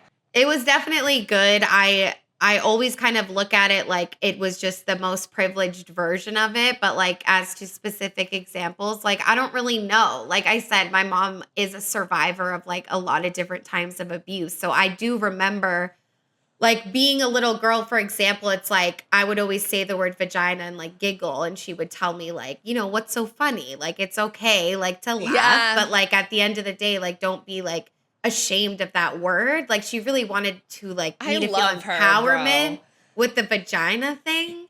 Because like we used to do this thing when I was little that was called relax your body. And like I would be going to sleep and she would like talk like, okay, relax your eyes and your nose. And then she'd like say like your vagina. And then I would always laugh, bro. But it's like, that's like dope though, because we always act like she it's just, not a part of our body. It's the same as an elbow. Yeah. Like it's nothing like, and so it's like, I remember a lot of that and just like, it was always like, well, whoever you end up marrying or whoever you end up being with. So it was like inclusive in terms of sexuality. But I don't know, like, I feel like because I came out so young, like the conversation looked a lot differently. Like I never really had like a pregnancy conversation. Yeah. Other than like her probably telling me about condoms and like birth control and stuff. But I don't know. And my dad's like, I would be like with my mom's and then I would go to my dad's house and be there for like a week and have a completely different experience. Like my dad had me watch the movie Taken when I was like 11 years old, bro. And if y'all have seen that movie, why would an 11, 12-year-old be watching that? Yeah. Didn't tell my mom, watched it, was traumatized forever. And like, that's what his like lesson was. Bro. Is like, don't get trafficked. Like, I don't really know. And my dad was a middle school principal, like growing up. Like he worked in education. He was a principal for so long. And so he would tell me about like, you know, like nudes and like don't send them, like, essentially. And then when I did, I remember he was like, we've talked about this so much. Like, I'll never forget that. And I was like, yeah, bro, like, I'm sorry. Like, it's normal at this age. Like, but it was just like, I look back being like, it was very healthy. Like, I feel like a lot of kids look back and they had a lot of questions. Yeah. And I look back and I'm like, I didn't. Because if I did, I must have asked it and it must have been answered. So I feel extremely lucky, and like I do believe that like I want to work as like an intimacy coordinator one day in film and TV or theater, and I don't think I could have gotten to that point without my upbringing, because again, your childhood is so formative. Yes. I wasn't Googling my questions back then. That's all you and have. you felt comfortable going to and your I mom. felt comfortable. Yeah, like I really did. I felt so comfortable, and like, you know, I didn't really expect my dad. Like, we don't really expect. I mean, our it's dads awkward to, with like, your dad too, but it shouldn't be. Exactly. Like, it would be nice if dads played but more it of a role. was. So I was like, we'll just leave this one to mom. Yeah. So that makes sense. That's my life. Yeah, mine, I mean, was pretty, I would say Very pretty different. opposite for the most part. Yeah. I remember, like, my mom obviously talked to me about, like, periods. Like, she was pretty good about that. Like, she showed me how to put, like, a tampon in, like, because I played sports, so it was, like, pretty early when I had my period, like, I was going to wear tampons because it was, like, and there was nothing, like, she wasn't, like, it's a weird thing, like, whatever, like, tampons are fine. And then I remember, like, the only conversations about sex being my mom. I remember this specific moment at the dinner table where my mom was talking about how her dad always said that if she got pregnant when she was like a teenager, he would kick her out of the house. And so she was like, I definitely wasn't sexually active because I was terrified. And then she was like, but we wouldn't do that to you, because it was like the teen pregnancy time. And my dad was like, no, we definitely would. And then I remember they didn't really talk to, I had a boyfriend and my mom maybe tried to talk to me about sex ed stuff, but I was like, didn't want to hear it. And then I told them I had sex, lost my virginity, my boyfriend broke up with me. I told them and they freaked the fuck out. Like, they were like, this is awful. Like, you're 15. Like, we trusted you to go to his house. Like, how dare you do? It was honestly a pretty life-changing bad experience for me, because like it was the one time I did go to them about stuff, and but after that, and they made you feel shame. Feel a lot of shame. But after that, I remember, and we used a condom, but my mom was pretty quick to take me to the gynecologist and get me on birth control. So at least like she was like, well, if you are sexually active, like I want you to be on birth control. So they were good about that, but it was definitely like, you should not be having sex. And then by the time it was like more later in high school, I think that they had like resigned to the fact that like I had a boyfriend, like they knew I was going to be having sex, and at least I was on birth control, so it was fine.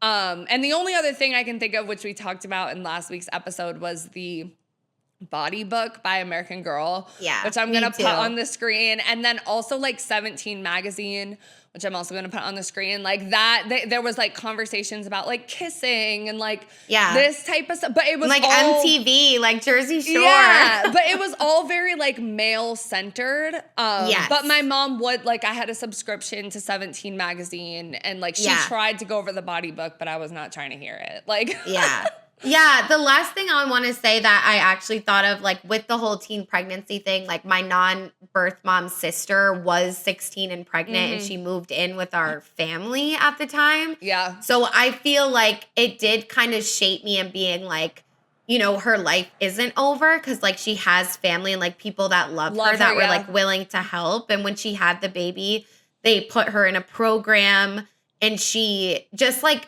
couldn't get it together necessarily. And like, that's why like they adopted. Now, like I have my brother, like that's him.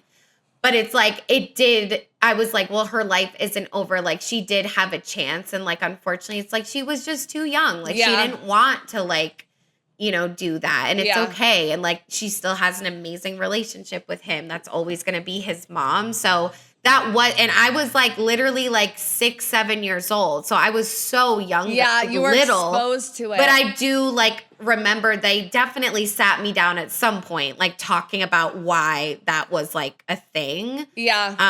And you saw her as someone that was part of your family that you loved. And that whatever. was so cool. It wasn't like demonizing her, you know? Like, she literally used to, like, twerk in her bedroom to, like, the best music ever. I thought she was, like, so cool. fucking cool, bro. Yeah. And I was like, if it could happen to her, like, it's fine then. Yeah. Like, she, you know? So Yeah. those types of experiences do help shape you for sure, but it doesn't take away from, like, the society and the school. It's like, sure, when I'm at home and I'm around people that love me, I have a different type of family, I'm cool. Yeah. But the second I would go to school as a kid, it's like I would mask all of that and not, like, bring it up Because you were openly. trying to fit in, and the predominant culture was not So that it's like- inclusive.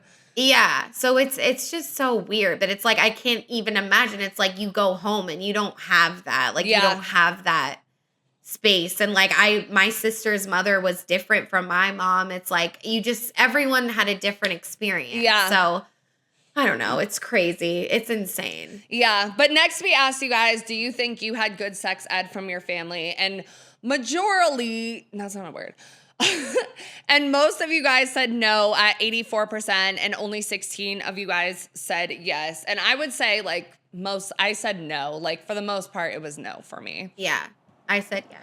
So, Yeah. you know, but it's like I can take, you know, things that I learned and pass it on to like my kids or Yeah, whatever. I would And like, definitely. you know, firsthand, like how it feels. And like, you know, it's not an easy task. Because Yeah. like you said, it's like awkward. you didn't want to hear it. Yeah. It's like, we don't want to hear it. It's uncomfortable. We're going through puberty, but it's like, I do believe that it's on, like, parents need to feel that, most of them do, that pressure that, like, this is shaping my kid's life. Just how we say, you know, teachers are like God. They shape our children. It's like, you know, parents do too. And it should be started like kind of young. Like, you know, like there are like LGBTQ plus friendly like children's books. And there's children's books that are like talking about consent in a way that's like 4 or 5-year-olds and stuff like that. Like there are ways. And like to talk about your vagina like your mom did to you when you're like young, like stuff like that. That's not like, oh my God, like this is like pleasure sex when you're in kindergarten, but like working up to it so that it's not so awkward when you talk about it. Some kids, like, I've had girlfriends in the past and like I'm like not naming names, obviously. Like I've had a lot, so you guys would never figure it out. But it's like they would say like the first time I masturbated was like 6 years old. Like some kids, they didn't know they were. Yeah. But some kids like do that, you know? It's not like pleasure is a fucking thing. And I'm not saying you should tell them about masturbating, but it's not like none of that ever happens to them. Like they do feel certain things as well. Because it's like natural. It's your body. Like you could rub against something and feel a type of way. Like it's, you know? Yeah. I can't believe I shared that intimate childhood memory of relax your body. Oh my. No, I love it though. Like I know. It's so your I've mom never too. said that to like anyone. It's so your mom. Yeah. Okay, so next we're going to get into some polls and laws that are discussing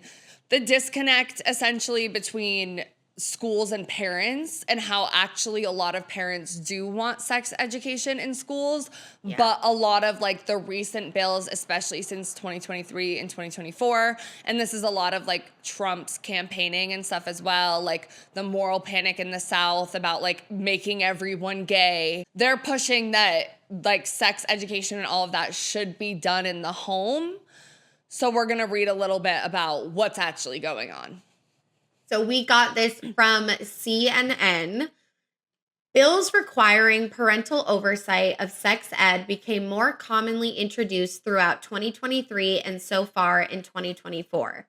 These bills require educators to adhere at times to stringent procedures to notify and get consent from parents regarding what they can teach their children about sexual health and apply more legal liability for administrators.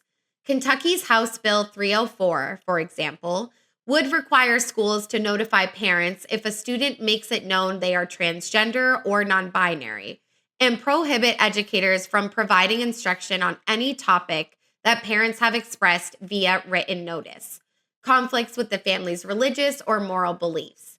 The bill also states parents will have the right to sue the district or school employees for violations. And I just want to say on this too, I've gotten into like vehement arguments with people in the state of Georgia, in Atlanta, about this stuff, because it is like, despite living in Midtown and how like queer the area is, there are still so many people that are like way behind on this stuff. Why it's so wrong to notify parents about their child being transgender, non-binary, queer, whatever, is because it could be violent at home. They could be abused for doing that. Like for a lot of kids, school is the only, or should be a safe space for them to express their identity. So it's like, and then also having legal repercussions for teachers, like fines and being arrested for not adhering to these things is it's just so dangerous on so many levels. And they'll never teach again, you know? Yeah. Like that's something they're gonna obey. Exactly. Yeah. And we got this from Planned Parenthood.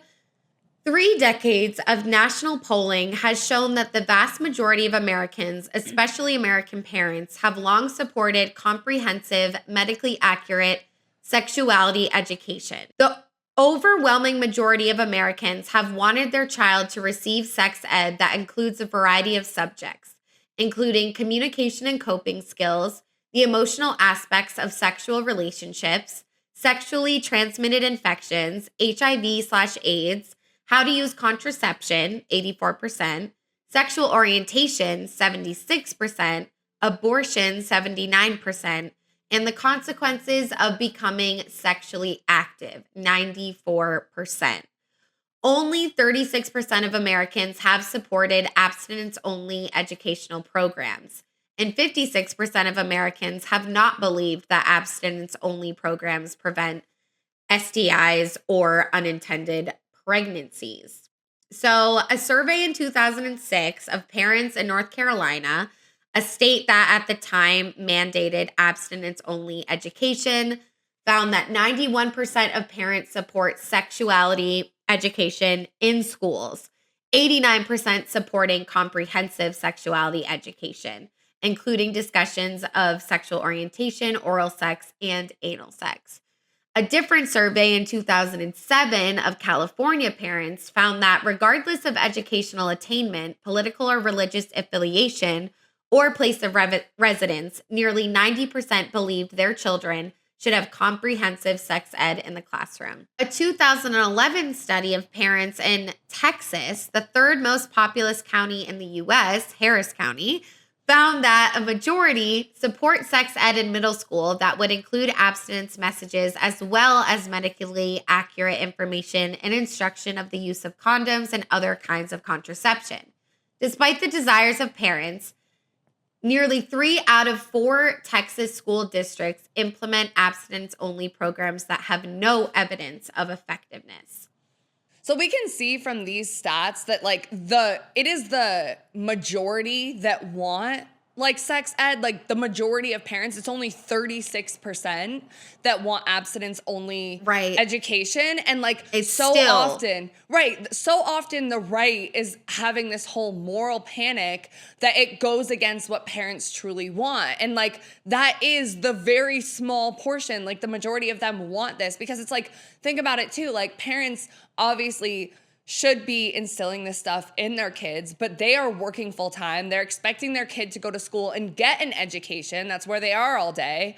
They don't always have the time to like sit down and educate them on all of these things. Like they should, sure, in the home, but it's also like, this is why kids are in school. Right. So it's just, you see this weird discrepancy going on between like reality, what we're saying is reality, whatever. Right. Continuing to read, an overwhelmingly majority of parents, 89%, are talking with their kids about issues related to sexuality, but they aren't always tackling the hard issues. A 2012 nationally representative survey of about 1,000 parents and 1,000 of their 15 to 18-year-old teens found that parents are talking to their kids about a wide range of sexuality-related topics, including relationships, 86%, and their own values about sex should or should not take place, 83%. However, fewer parents are talking with their kids about tougher, more complicated topics. There's also a disconnect between what parents report talking about with their teens and what their teens report talking about with their parents. 41% of parents said that they have discussed how to say no to sex many times with their teens, while only 20% of their teens said they have discussed this many times with their parents. 50% of parents said they've discussed healthy and unhealthy relationships many times with their teens, and only 32% of teens said that they've discussed this many times. 29% of parents said they've discussed birth control methods many times, and only 24% of teens said that they've done it. So obviously more parents are saying that we talk about it a lot, and teens are reporting less, which, 29, 24 is not that big of a deal. But when you go 50% of parents are talking about unhealthy relationships and only 32% of teens say they did, it is a discrepancy, I think, worth noting. Yeah, and it's also like, we do have to consider that, like, teens, you're going through puberty, you don't think your parents are cool, you don't feel comfortable talking to them about this type of stuff. Like, I remember just being completely icked out, like, anytime my mom tried to say it, and it was half, like, the way, all of that stuff. So it's part, I would say, on the teens as well, but it's also the culture, because we're only children, and they're growing up in this environment that makes it feel taboo and shameful. But at least, like, there does seem to be a predominant notion of parents wanting to have these conversations. But even for parents, where is the education on how to talk to your kids about this and how to actually connect with them to make sure that it's going well? Right, because that's almost essential to have the other part work, about them hearing it. Otherwise, it's just going to be more harmful to them. Yeah, because you have to be, parents aren't usually in school by the time they have kids, like, unless you're a parent that wants to, like, read childhood education books and listen to a podcast that, like, you're not going to. And that's, I would say, probably the majority. So since we're not getting great education in schools or parents, we want to talk about, where do kids, teens, young adults go then to learn about sex? And first, we asked you guys, where did you learn about sex the most? And only 5% said family and school, 17% said porn, 33% said online, social media, and movies, and the majority said by fucking doing it. Yeah. Which I can relate. It's not, and that is the worst way. Like, it's literally the worst, like, learning as you're doing, like, okay, that's cool for, like, riding a bike or, like, something like that. Like, there's certain things, like, you're gonna learn, like, what you like and what you don't like when you're having sex. Yeah. But there's like, certain things you can only learn by doing it, but that can't be the not learning only. About the clit, and that you can't just be pleasured by penetrative sex. Like, most women don't orgasm from that. That's huge. Like, not learning like consent and what's okay and what's not, how to masturbate, how to figure out your own pleasure. Like, I had sex with at least 8 to 10 people before I ever had an orgasm, or ever really realized that that was something that my body could do and something that I should want out of sex. Yeah. Like, I didn't even know what oral sex was until someone did it. I didn't know what fingering was until someone did it to me. Yeah. Like, that's insane. Yeah, I know. It really is. I learned what a blowjob was the first day of middle school. It was like very like, welcome to middle school. I knew what a blowjob was, but not like eating pussy. Receiving it. Yeah. I know. It's really scary. And it's like, unfortunately for like a lot of straight women growing up, like that is the experience. And it's horrifying. Yeah. Yeah, so next we're going to talk about movies and shows. So some there's a lot. Well, I wouldn't say a lot, but like Sex in the City was huge for like women learning about their sexuality, dating, the fact that it's okay to keep dating in your 30s, different just like kinks, topics about sex.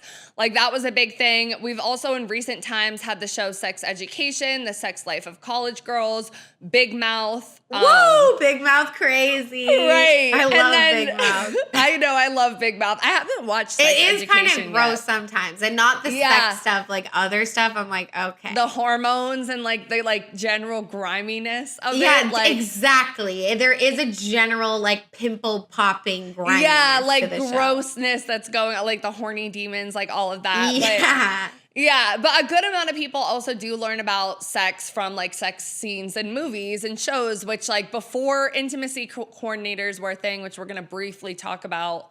We're just going to touch on it in another section. Like that, those were not done correctly. Like there's multiple women who are famous actresses who are talking about like at 14, how like traumatic of an experience it was to film a certain scene. So like think about that and then think about what we're watching. Like there's a big disconnect. Yeah, no, 100%. It's like, think about having your first kiss on camera with a bunch of men watching and giving you notes on how to do it better. Like literally. And an older man, like a man always. that's like, always. But yeah, I mean, I definitely looked up porn on YouTube, like girls giving another girl a lap dance. Like I used to search that. So weird. Like, but the L word, the L word definitely educated me. Like I watched that show in its entirety, like my sophomore year of high school. And there was like a lot of sexual games that they would play. And like, I like would be confused, like, why are they fucking, like she has a dick, but like I know she doesn't. Like I used to think stuff like this, like I was young, like I didn't really get all of it. But, you know, there was such a scarcity in queer representation, let alone queer sex, but I did get that from the L word and also Pretty Little Liars when Emily and Maya would like fondle each other. Like, and there's literally one scene where she like brushes her leg and I used to rewind, play it. And I was gonna say that I've heard of a lot of women like still our age, because porn in general, which we're gonna talk about next, like isn't very like from the female gaze. I know a lot of women that replay movie scenes that are like a little bit more intimate and sensual to masturbate. Yeah, I know. But there are some OnlyFans accounts that I've seen of like lesbian couples like doing like consensual like BDSM, and I'm like literally about to pay, bro, because I would kill to see that. Like there isn't that on Pornhub, you know? Yeah, I feel like OnlyFans is probably a lot better. Right, but I don't have money like that. Fuck. Yeah. So next we're gonna get into porn, and while it was only 17% from the poll when we asked you guys where did you learn about sex the most, the majority of men that voted did vote for porn. And I think when we think about porn a lot, we do think about men. We also think about like grimy little 12-year-olds like in their bed, you know, watching porn. And also like it's always been a thing. Like now we have cell phones and we have porn sites, but before that there were like Playboy magazines. Like that was the way that boys consume their porn. So porn has always been a thing, and it's usually geared towards young boys, men, whatever. So this article called Teaching Porn Literacy from the Financial just has some facts first from Pornhub. So as of 2020, more than 42 billion visits were made to Pornhub from all over the world. Approximately 25% of all search engine requests are pornography related. A 2015 survey reveals that 73% of women and 98% of men reported internet pornography use in the last 6 months. A sizable percentage of internet porn users, roughly 40%, are women. 69% of the pay-per-view internet content market is composed of adult entertainment. The most frequently searched terms on Pornhub are lesbian, hentai, and MILF. According to a 2021 report, there are 420 million pages of pornographic content on the internet. Nearly 35% of all internet downloads are related to pornography. And according to a 2014 study, over half, 56% of divorces involved one partner having an obsessive interest in online porn. And I just want to say, like, America, because of our repressive nature, I think it causes so many people to like seek out Pornhub because it's like they do it in the comfort of their home, like by themselves, like in whatever. The dark. Yeah. The fact that 25% of all search engine requests are pornography related is huge. Like that's a quarter. Like that's a big amount. Bro, wait, didn't it say fucking 35? Or am I tripping? I think nearly 35% of all internet downloads. So like, downloads is even higher. Insane. Insane. And then the other thing that I found really interesting was that the most frequently searched terms on Pornhub. And the fact that one of them is MILF, because I'm like, when I think who's searching MILF, it's a little like it's a young boy, don't you think? Like, because they have like that Freudian like. Yeah, I never hear the term, like, can't even remember the last time I really heard the term MILF in my adult years. Like, I feel like that was a middle school, high school thing to be talking about. That's disgusting, bro. I know. Ew. Okay, so next we have reports differ as to how prevalent porn viewership is among teenagers. There are limited, reliable recent statistics on the age when adolescents start viewing pornography, and findings sometimes conflict. Work led by Rothman using the nationally representative Youth Internet Safety Survey found that the likelihood of a teen or preteen accessing pornography rose from 8% in 2000 to 13% in 2010, coinciding with the rapid expansion of the internet. A 2005 study led by Michelle Ybarra, MPH, PhD of the Center of Innovative Public Health Research, found that 15% of all 9 to 17-year-olds reported seeking out pornography in the previous year, while 25% reported an unwanted exposure in the past year. In that study, 87% of those who deliberately sought out porn offline were 14 or older. Of those who sought out porn online, 60% were 14 or older. 95% of respondents who deliberately sought out porn were male. 95%. More recent data from a 2016 U.S. probability sample of 14 to 60-year-olds from Indiana University sex researcher Bryant Paul, PhD, and colleagues found that the advent of the internet did not alter the age of first exposure to pornography for boys, but it did lower it for girls. 1/3 of the teen respondents reported being 12 or younger when they first saw porn, says Paul. 4,009 scenes available on 2 major free pornography websites. 35 and 45 depicted violence, and that women were the target of that violence 97% of the time. In addition, Black women are more likely than white women to be depicted as targets of aggression, and Black men are more likely than white men to be depicted as aggressors. Alarmingly, a study by Rothman using nationally representative data from 2015 found that 1/4 of 18 to 24-year-olds said pornography was their most helpful source of information on how to have sex. Great. Another study found boys exposed to violent pornography were up to 3 times more likely to perpetrate sexual violence and to be victimized themselves, and girls were 1.5 times more likely to threaten their romantic partners with violence. Another study found that same-sex attracted Black adolescent males report learning about sexual positions, roles, and behaviors from pornography, sometimes imitating behaviors like skipping condoms. For a lot of kids, porn is becoming, unfortunately, their primary method of sex ed because they're not getting it in schools and they're not getting it enough at home. It is not a good entry into learning about sex or relationships. And because kids don't have a scaffolding or context for it, they can easily be led into misinformation. Providing scaffolding may help. Using their U.S. probability sample, Paul and his colleagues found that pornography exposure was associated with condomless sex in adolescence. Yeah, bro. They never wear condoms. Never use a condom. Before. Like, what? What? I never even like really peeped that. Like, sometimes I look at like amateur porn category because I like the realism, and they do. Yeah. Okay. In 2017, Pornhub launched a sex education site called the Pornhub Sexual Wellness Center. The site is linked on the bottom of Pornhub's homepage and covers a variety of information, from basic anatomy to advice on sexual communication within relationships.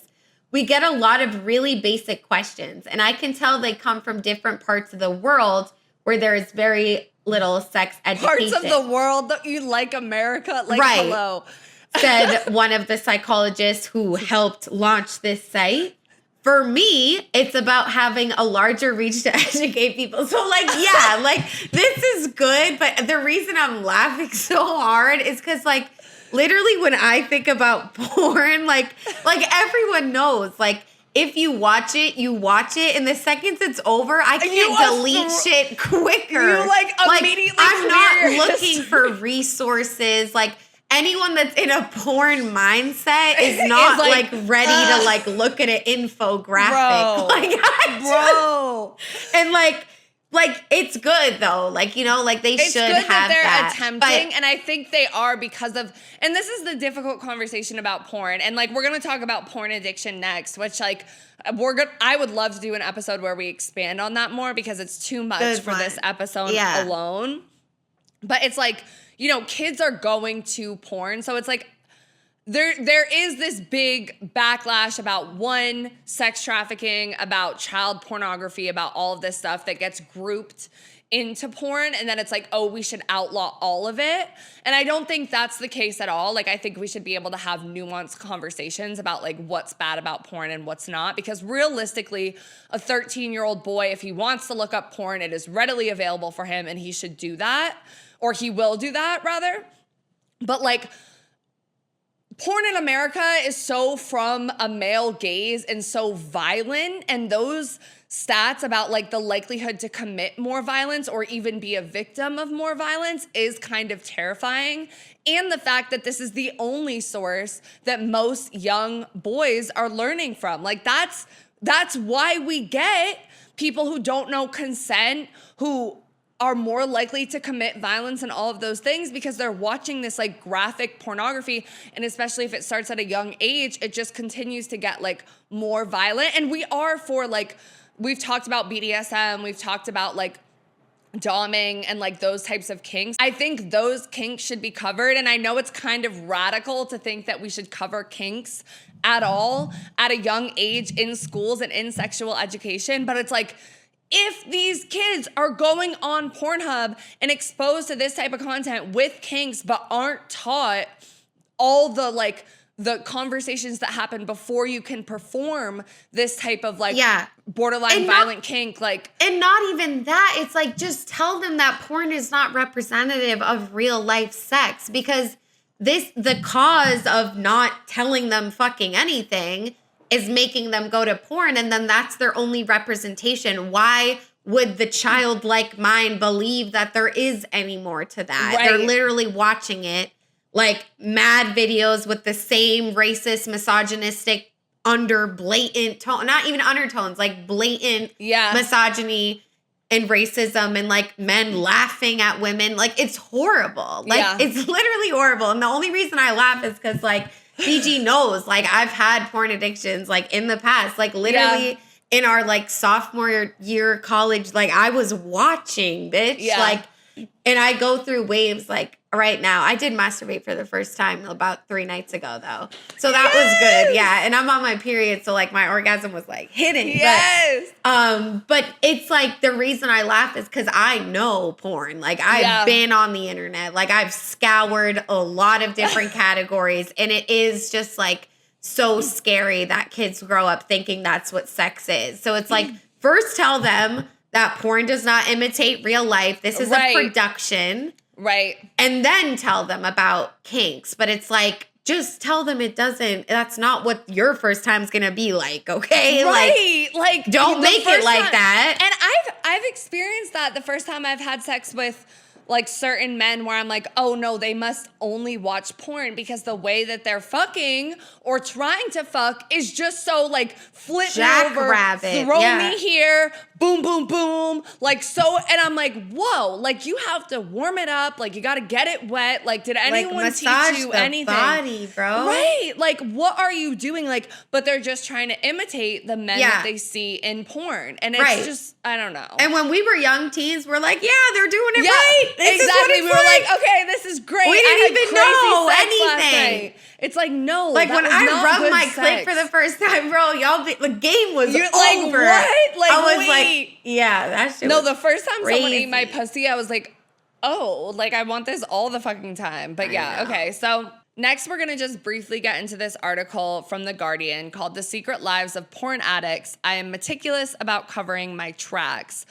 And there were a bunch of porn addicts interviewed, but 2 of them explained their addiction, and one started watching porn at 9 years old, and one started watching porn at 12 years old. One of them, named Jack, said, I was with a group of friends on a school trip. It was a woman giving a blowjob, something I had never been told about in sex education. One urologist says, 3 years ago, I started seeing more and more young guys coming in with erectile dysfunction related to issues with porn. They need pornography. Because I am that young little that I need. Okay. You need... They need pornography to climax with a partner or to maintain an erection during masturbation. And they may have to watch many videos before they find one that turns them on. As a scientist, I wanted to unravel this. No, but this is so fucking real. Like, it is so fucking real and scary. Okay. His most recent report states it is difficult to assess the impact that porn consumption has had on young men with erectile dysfunction, as, quote, it is more or less impossible to find a control group that is not using pornography from a young age, and at the same time is not morally against its consumption. Teenage boys getting, quote, performance anxiety is absolutely normal, he says. His solution is vastly improved sexual literacy in sex education in schools and in the medical community. That does not condemn all pornography and masturbation as bad. Introducing shame and guilt has consequences, he says. For example, if someone has a religious background and sees porn as taboo, then maybe this creates shame. Shame, in turn, means that honest conversations around pornography do not happen. And then we have another one of the reported porn addicts named Tony saying, what I think might have steered me away from compulsive behavior around porn might have been frank conversations with my parents. My mother was extremely kind and caring, but with an inability to communicate emotion. So maybe some of my tendencies towards emotional isolation is just that I'm my mother's son. It's hard for me to be sure what is really me and what is me corrupted by porn use. Out of the 193 people interviewed who felt they could not control their porn use, more than 93% reported struggling with depression. Quote, very worryingly, more than 40% say that at times they felt like ending their life. Wow, that got dark. Yeah. Yeah. Okay. But bro, like this is what we talk about when we talk about the male loneliness epidemic yeah. too, because it's like there are so many men that are suffering because they started watching porn at a young age. Maybe they haven't had much sexual contact with a woman or a partner. They just keep consuming porn, become addicted to it, get erectile dysfunction, and then become like they're just dealing with it with themselves because men are not encouraged to talk about their feelings. Right. And it's like men have this pressure on them that women don't have, maybe, to correct me if I'm wrong, that it's like they got to be good at sex. Because like I feel like any woman's good at sex, she has a pussy, like they're good, they're easy, they don't need much. But like, it's like you need to know what you're doing. Like if you're, feel like it's both though. Okay. Honestly, like I felt like from a young age, like with boys, I felt like they always knew what they were doing. And like, I don't, like, you're like thinking about what position your body should be in and like how to suck a dick and like all of that stuff. Like you feel like less well-versed because like they do watch more porn.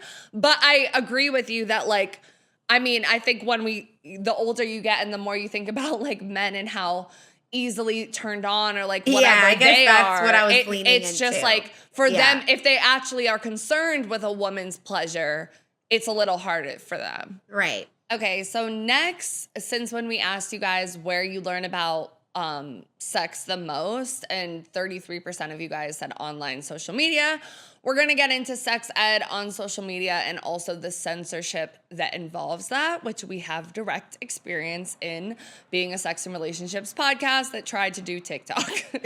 So first, I just have this little graphic that I'm going to put on the screen, and it shows that online is how the majority of people learn about the topics of birth control, menstruation, pregnancy, and ST eyes. And this survey is from 2011. It also this is the one that talked about how a lot of these teens are learning about this stuff from Facebook, which is, not the predominant platform anymore. There wasn't anything really more recent. But still, it would probably be the same situation. If not more so, bringing TikTok but now and it's TikTok or Twitter and all of that into it. So Twitter.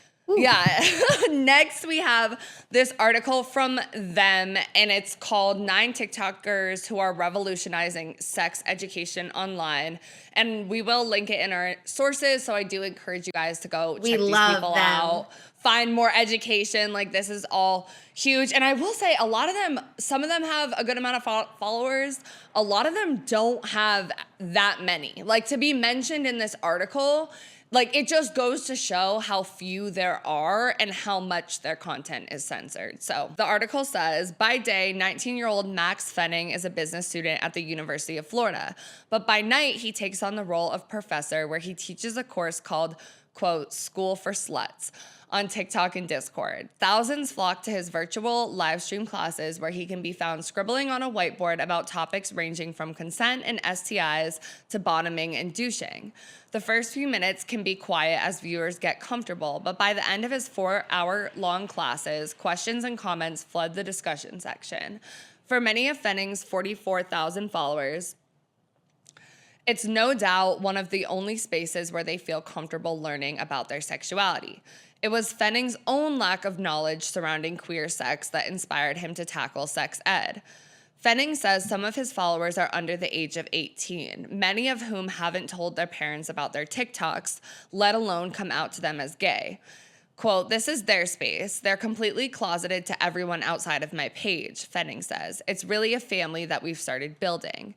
He mentions one of the most pervasive comments on TikTok, one that anyone with an account has probably seen before. TikTok has taught me more than high school.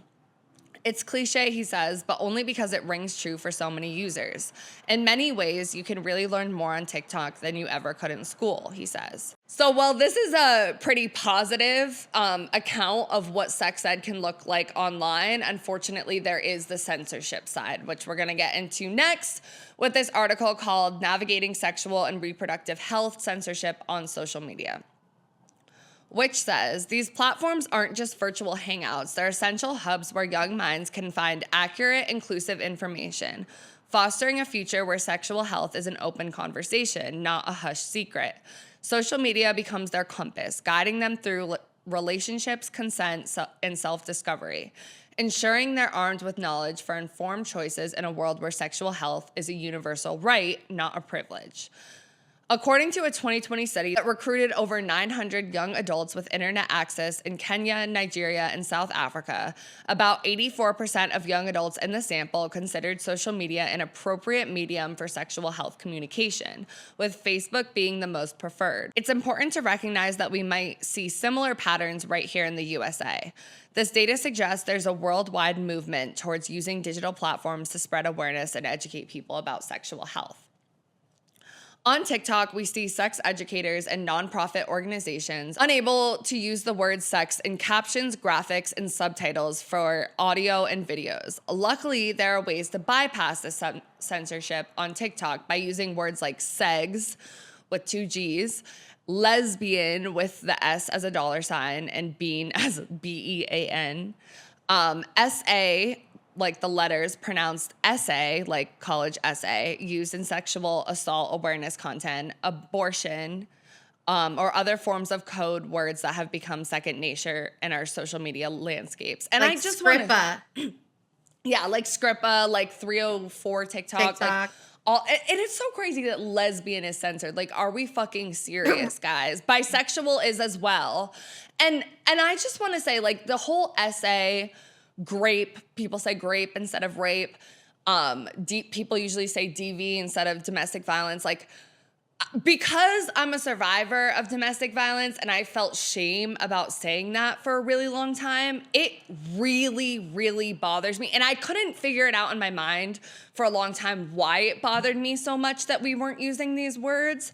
But I think I've come to the realization that it is because of the shame I already feel and recognizing that as a domestic violence experience and like acknowledging it, owning it, and then, you know, ultimately working through it. But and on YouTube, a lot of the video essayists that I watch when talking about these subjects, they will say SA, they will say DV, they will say the R word for rape or whatever. And I just, like, I don't know, like, we're not monetized yet, but I feel so fucking strongly that we need to say the words because I know. I'm just like, I don't think that should be censored. Like, that is censoring the conversation and adding shame and victim blaming when it's like, people need to know. And I just don't, like, I get language evolves for people to be able to access it and work around these algorithms and platforms. But as protest, I almost want to be like, no, like, fuck that. Like, as a survivor, I just do not think that that's okay.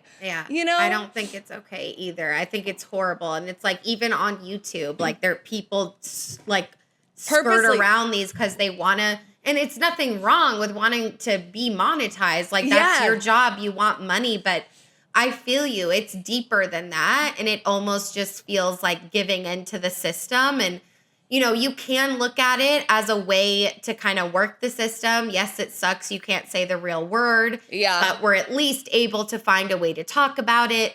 But it's like, you know, like you're saying, it's like, no, the actual word is important because there were times in my life where I couldn't even say it in my room alone, let alone out on my podcast. And it creates confusion because if you're someone who Like, never got the education about what domestic violence is or sexual assault, and you just see SA or DV, you might not access or, like, listen to the TikTok or whatever because you don't know what like, you know what I'm saying? Like, it creates such a gap. And, like, I don't know, like, I do think it's important that we adapt so that these conversations are talked about and we're not just completely censored, but, like, but it's a balance. I would love, like, if anyone knows of anyone who is trying to, like, have a loss or something with these platforms, at least have an open dialogue, because I've messaged Instagram about this stuff, about censorship with my shit. Like, I've tried to message them, but I just, especially for the sexual assault,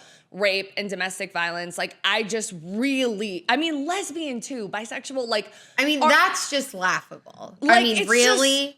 Insane. And You it's on can't say Instagram lesbian. too. It's on Instagram, it's on TikTok. If you search lesbian in the search bar where you have your explore page on Instagram, nothing will come up. Like, like if you search, you know, mob wife aesthetic, like, things will populate, but they have it fucking banned. Yeah, if you like, search Trump Project 2025, it'll be a detailed list of violence. Like, what the fuck? Like, it's insane. But anyway, reading on. Access to credible and comprehensive sex education information on social media platforms is crucial for various reasons, and they break it down into 3. 1, widespread, easy access is necessary in our world today where the reality is that many young people turn to social media for information. Meeting them where they are and bridging the gaps left by formal education settings, especially in schools where access might be limited. Number 2, the use of plain language and relatable communication on social media helps make complex topics understandable and relevant for a diverse audience.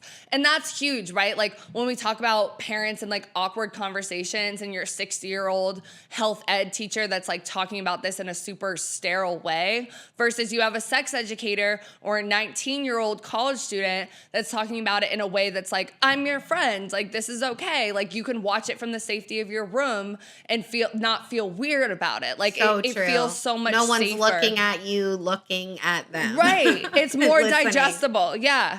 Next and lastly, 3rd, we have providing a platform for anonymous queries, relatable content, and inclusive discussion. Social media ensures that everyone, regardless of their background, can access accurate and relevant information about sexual health. This democratization of knowledge contributes to a more empowered and informed population, breaking down barriers and promoting a healthier approach to sex education. Next, we're going to get into the content moderation process. So this article from theconversation.com, TikTok has a startling amount of sexual content and it's way too easy for children to access.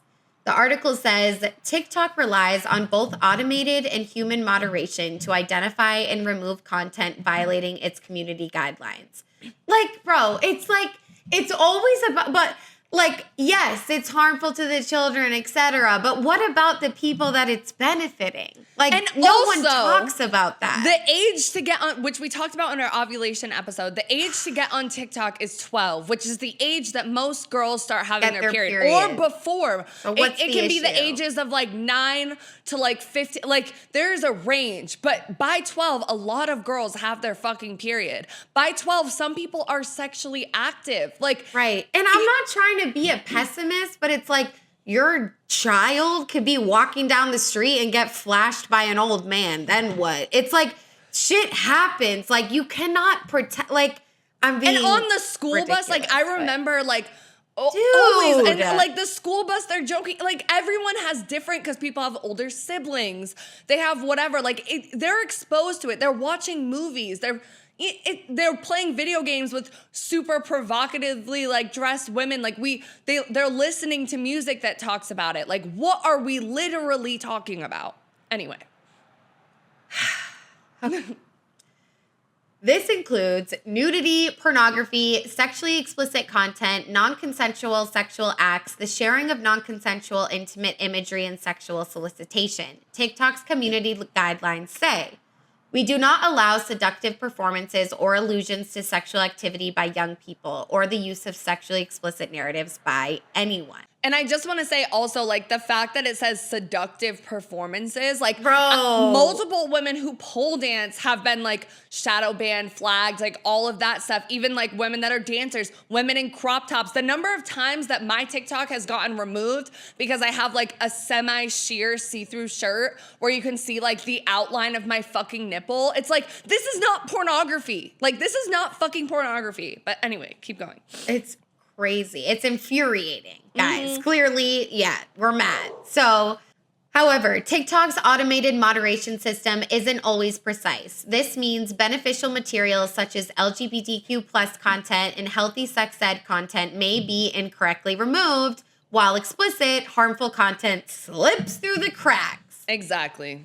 Although TikTok has a human review process to compensate for algorithmic shortcomings, this is slow and time-consuming, which causes delays. Young people may be exposed to explicit and harmful content before it is removed. And I just want to say also, like, the human review process for content moderation, I had watched, like, a video, I forget what episode and if I included it, but a lot of them are in other countries where they're paid very, very little, and they're exposed to massive amount of content in a day, and a lot of it is very, very violent.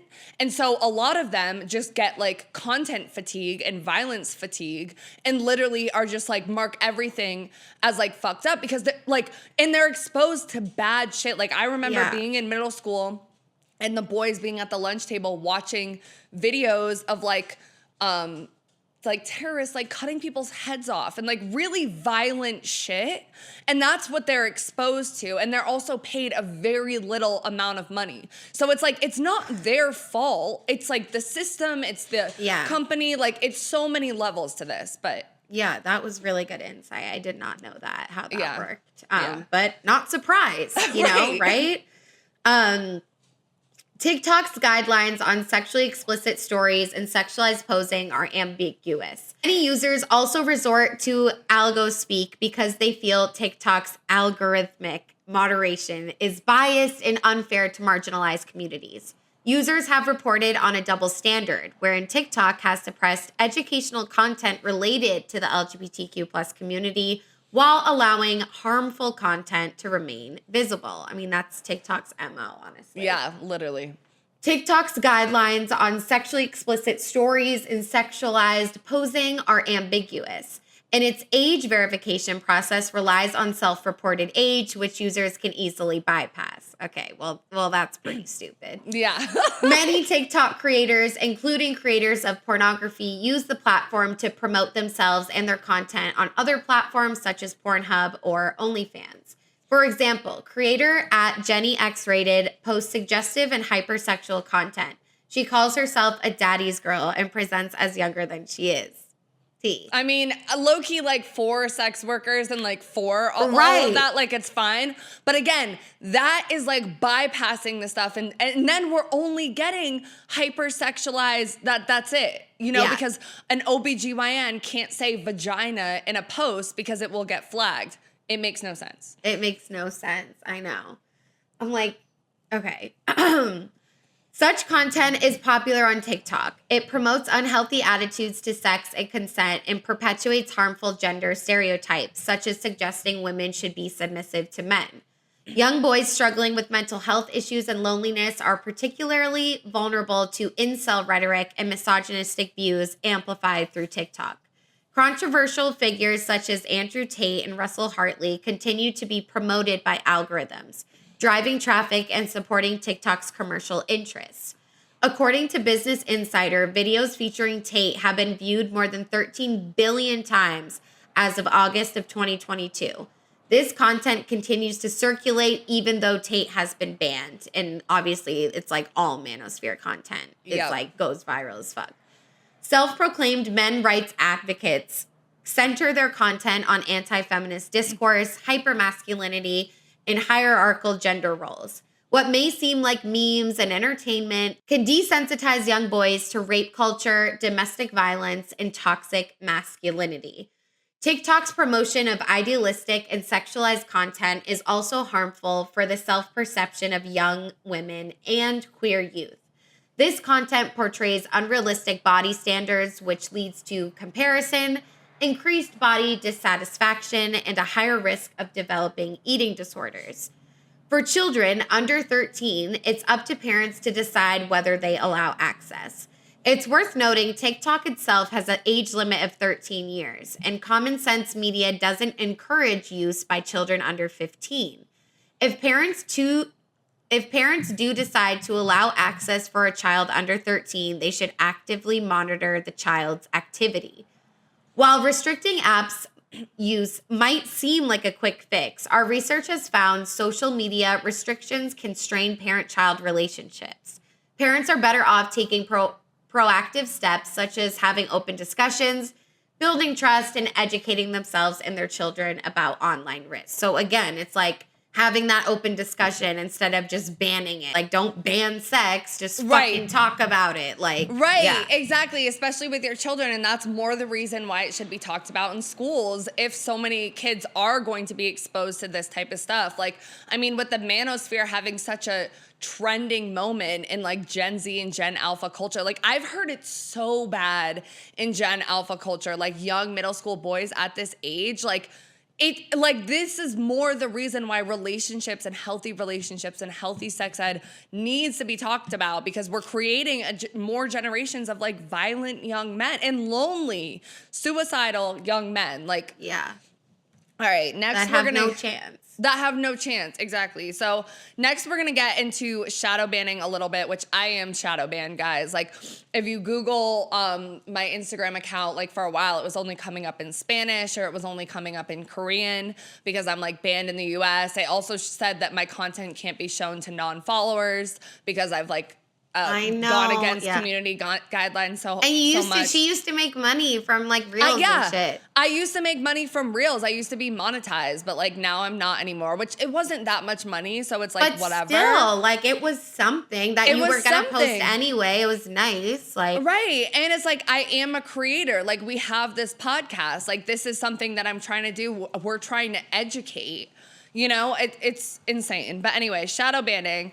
This article called Sex, Education, and Censorship, How Harmful Shadow Banning Can Really Be, says shadow banned is a relatively new term in the world of online censorship. It involves a person's account being hidden without their knowledge, effectively banning them from posting to a new audience. And in recent years, like Instagram will kind of like let you know, like if you go into certain, especially if you're a business account, it will tell you. Over the past few years, many creators specializing in female health and sex education have reported being shadow banned by Instagram and TikTok for sharing content relating to pleasure, masturbation, sexuality, and gyne-related issues. This has led to a restriction on this type of educational content, which can be detrimental to those who may not be able to find that information elsewhere. One psychotherapist says there is a huge amount of censorship and shadow banning occurring on social media, which is heavily loaded on words, anatomy, and language related to women's health. We kind of talked about this again in the ovulation episode. She says, what this means is that often education and sometimes medical and health awareness, like gynecological cancer information, for example, gets swept up in the censorship, and access to that information is limited. It also reinforces messages of shame or that this language should in some way be hidden. Writer and women's health advocate Allie Hensley recently shared a post on the 40 most censored words by Meta. These included vagina, vulva, discharge, cervix, and nipples. This research was carried out by Period brand Bodyform, who found that 46% of people recognize the stigma that still exists around using medical terminology to describe women's anatomy. Allie was diagnosed with MRKH syndrome when she was 16, a rare disorder which meant she was born without a vagina and uterus. She largely uses her platform to educate on the condition as well as the stigma that still exists around women's gynecological health. She says that censorship not only affects the content being shared, but the person who is sharing the content. Quote, it's affecting the people who are speaking about their experiences online, but what on earth is it doing to the scroller, she says, to the person who isn't ready to talk to their family or friends or their partner. In turn, they're then shadow banning themselves. I've shadow banned myself my whole life. I've censored myself and I've canceled myself on more than one occasion. I want to say to people, please don't censor yourself. Please don't shadow ban yourself, because it just leads to shame and poor mental health and so much sadness. Kind of what I was saying about the domestic violence, exactly. Allie says that censoring this kind of content only validates the feelings of insecurity a person may be struggling with their body. If you come to the table going, I'm not really sure about myself, I'm not sure about my worth, I'm not sure about my enoughness, then see accounts being censored, you go, well, actually, now that's just validated it. But where there's information being censored online, there's an increase in education and popular culture. In 2022, Hulu series Normal People was praised for its accurate and honest depiction of sex and consent. And then it talks about sex education as well. Yep. And therapist Kate says that intimacy coordinators are doing incredible work to make sex scenes on screen and stage more accurate and more representative. She says, previously we were missing consent, condom use, sex not going perfectly. They depicted unrealistic angles or positions, which in real life would be unattainable. So it's good that on the and especially because Netflix has, PG-13, R-rated, everything in one place versus daytime television, like regular cable television, you couldn't have as much of that stuff. So that's had a surge in content that is more representative. We have more intimacy coordinators, all of that stuff, which I really want to What do you want to do? And I can see you doing it it's so important. And it's still a new industry. So yes, there are a lot of them, but it's not really mainstream yet. Yeah. It's it's growing right now as we speak. Every day it gets a little bit better. But when I look into the training seminars, a lot of the advice from professionals is don't think you're going to get work immediately and have work every single time. And hopefully that's going to change, but it's still and you could land yourself on a set of a real misogynistic director, and it's you need to stand up for it. It's crazy work, but it's so important, especially because people go to the media for this kind of thing. To see that. I think there should be intimacy coordinators present on reality TV shows as well, because when you hear about Love is Blind, that one couple that was cut a couple seasons ago because of DV and stuff like that, you need someone there that's ready to step in. Yeah. Exactly. Yeah. Okay, so next a little bit more on censorship, shadow banning, and we're also bringing in a sex work angle, which I think is amazing. Me and Autumn always try to include that in our episodes.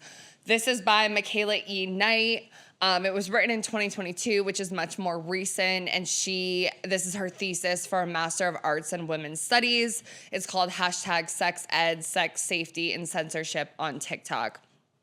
And I just want to read, I couldn't get the entire article because it was too long. They only had the abstract, so that's the information that I have on the abstract. But I think that her introduction kind of states essentially what she's saying. She said, in this thesis, I navigate the relationship between anti-sex work policies and the censorship of inclusive sex education. Using TikTok as a case study, I explore how our safety is constructed and mediated on social networking sites as it relates to sex and sexuality. I turn sex worker activists as experts on the intersection of sex, tech, and censorship for this research. With the knowledge created and shared by sex workers, I frame the censorship of sex education as digital violence rooted in anti-sex work bias that has potentially harmful impacts on the young users of the site. Through discourse analysis of pop sex education, TikTok posts, TikTok community guidelines, and public policies relating to sex education, youth internet safety, and pornography, I highlight the need for a more liberatory digital future built by and with sex workers. In this paper, I outline the connection between the fight for the decriminalization and destigmatization of sex work and the pursuit of queer and trans inclusive, anti-racist, body positive, medically accurate, comprehensive sex education. Like, I'm already like obsessed with her. Yeah, and you're wet as fuck. Like, I was telling Autumn off camera, like, just like you want to be an intimacy coordinator, like I would like so badly, I want to go to school for women's and gender studies, like, and race as well. Like, I so fucking badly, like if I had the money, I would. Because it's like, you know, through lived experience. Right. But there's so much more to uncover through these like academic texts and studies, you know? Yeah. And I also just want to note that her thesis was researched and written while living and learning on occupied Kumeyaay land. And if you guys don't know, Kumeyaay is a tribe of indigenous peoples of the Americas who live in the northern border of Baja California in Mexico and the southern border of California in the United States. So I love that she credits these people, and she does say she wants to acknowledge the sex working communities who have informed this project by creating, preserving, and sharing knowledge that has historically intentionally been surveilled, censored, and disrupted through the policing of sex work. So I'm just going to kind of summarize. I'll read some quotes in parts, but she calls this type of content on TikTok edutainment or pop sex ed. And then she does share 2 examples of this type of content and say that both of the creators, you know, were white cis het women and with Eurocentric features and small frames, making them hegemonically attractive. And they are both US based and college educated without visible disabilities. These vectors of privilege seemingly allow for their videos to soar to the top of TikTok searches of common sex ed hashtags such as sex talk, sex ed, and so on. So she's really just highlighting, you know, how it's so white-centric, how it's geared toward, like us, people like us. I mean, like, we present as cis, heterosexual, white women, college educated, all of that. So the algorithm, while it still censors us, it's skewed more in our favor as opposed to, like, a black woman, an college educated, disabled woman, a queer woman, etc. And then she refers to shadow banning, over moderation, content deletion, and deplatforming as digital violence, which I thought was really interesting. And this is also why domestic violence can not be talked about as DV, because we also have digital violence. Right. You know? And at first I was like, whoa, that's like a little harsh. Like, I was like, this sounds like intense. But it is, like, when censorship is that extreme and it has really negative effects, it is violence. It is burning books. It is that entire thing. So just they try to, with technology, it's like new waves of doing it. No one's actively burning a book anymore for the most part in the US. So it's like, this is their new way. Exactly. So then she talks about Tumblr, which I found super interesting because we've both talked about our experiences with Tumblr growing up. And on Tumblr, there was a lot of pornography. So she says, discussions around pornography, sex ed, and censorship are incomplete without addressing the adult content ban that led to the collapse of Tumblr.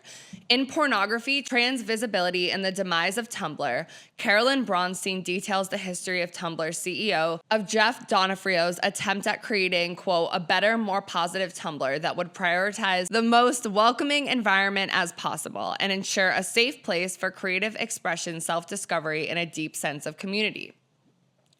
This was enacted by a ban that targeted content with images of, quote, real-life human genitals or female-presenting nipples, and any content including photos, videos, GIFs, and illustrations that depict sex X, despite the fact that adult content was instrumental to the development of its large user base in the first place, which reminds me of OnlyFans and when they tried to get like sex workers off of the app. It's always that way. I know. Going on, Bronstein uncovers that the removal of NSFW content. And NSFW, the only reason I know that is because I used to promote my OnlyFans website on Reddit, and I had to do it in the NSFW part of Reddit. So it's not safe for work. And it's basically like 18 plus. And like, if you just open the Reddit app, you're not going to be on that. Like, you have to actively choose to go to that part of Reddit. I don't get that phrase though. Not safe for work. Like, you wouldn't have it in the conference room. I don't fucking know. Right. Okay, I guess that makes sense. So NSFW content from Tumblr was in the interest of increasing advertising revenue, with no regard for the sex workers and allies who use the networking website for the community building and safe business. And I think that's an important note too, right? Like, a lot of these social media platforms do it under the guise of ad revenue because it's the only way that they make money. Like, they're not charging users to be on the app. That's why people always say you're called users because you're using the app. Like, you are the product because they're selling things to you, and things have to be ad appropriate. Yeah. Whatever. She says, sex workers and pop educators on TikTok are framed as indoctrinating children with pornographic topics and imagery, a distorted view of what they really are on the app to do.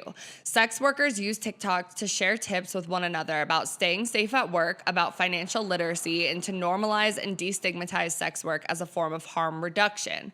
Sex educators use the app to provide young people tools to stay safe when they inevitably engage in situations of intimacy, sexuality, and risk as they grow up. Both groups are interested in creating safer and more liberatory practices as it pertains to sex and sexuality in real life. Advocates for inclusive sex ed, including myself, are not arguing that children should watch porn, but rather they will watch porn. So when they do, what tools will they have to navigate the potential risk? Free online porn frequently perpetuates harmful narratives about race, class, sex, and power that young people should not have to navigate alone, which we kind of talked about. Right. It's everything. Mm-hmm. Sex education is an intervention in the harm that can occur when people internalize scripts presented in what is often called mainstream porn. But really what is being talked about is free online porn that can be stumbled upon online without being kept behind a paywall. And she pretty much ends it off with a lot of this porn is, from a heterosexual male gaze. So I just really like this article because it brought in the sex work piece, and it ties into like who we are and what we do as well. Like, we're coming at it from we don't have a degree in sexual health or sexual health education or anything like that, but we did work in sex work, which led us into this path because it's taboo and we're like, oh, we wish we knew more, etc. So I think it is like we talked about, and I think it was the OnlyFans episode or the sugar dating episode where it's like sex workers need to be seen as workers and also as fucking experts in the field. Like, they know the most about certain stuff because they are performing the kinks. They are practicing safe sex. They are getting regularly checked for STDs. They are using protection, like all of that stuff. And so by like silencing them, you're silencing like real conversations about what the porn industry is, real conversations about healthy sex, consensual sex. Right. And people are doing it regardless. So what are we doing? I know. The biggest thing is like, yes, we're not arguing that young children should be on Pornhub and should know what a sex worker is from that young. Like, just like she said, but it's just that they will. It's already a given fact with the way our society is set up and all the urges and all the bans on everything. It's like they're going to do what we don't want them to do.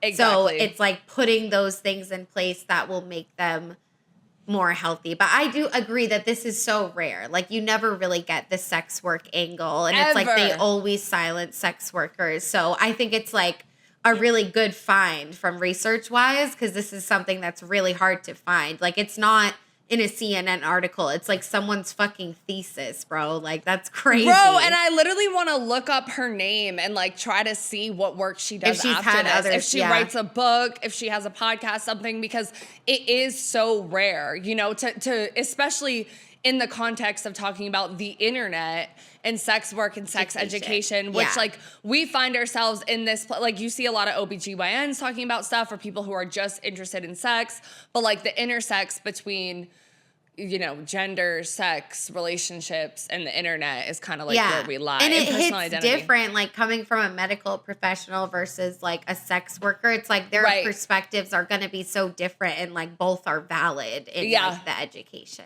Yeah, definitely. So, okay, next we're going to get into this law. And if you guys follow the news at all, you might have heard of this. So this is Murphy v. Missouri, which was originally Missouri v. Biden. And this happened, I think the decision was made in June of this year. And this is what the right and alt-right is using very much to say that, you know, we're removing their freedom of speech. So if you hear that, I mean, freedom of speech, the right clings onto quite a bit in terms of like, oh, we should have the right to say that we don't like trans people or that we're racist. Like, you know, like they try to like weaponize the freedom of speech to be cruel to people and be homophobic, racist, like all that stuff. So I want to like consider that, like, It's such a nuanced topic because this court case, when I read about it, it is the right that is pitching this case to the Supreme Court against Biden. Like, it is literally suing the Biden administration, and it is for different things than what we're talking about. But because it is about the internet, it applies to what we're talking about as well. So all to say, Murphy v. Missouri was a case in the Supreme Court of the United States involving the First Amendment, the federal government, and social media. The states of Missouri and Louisiana, led by Missouri's then Attorney General, filed suit against the U.S. government in the Western District of Louisiana.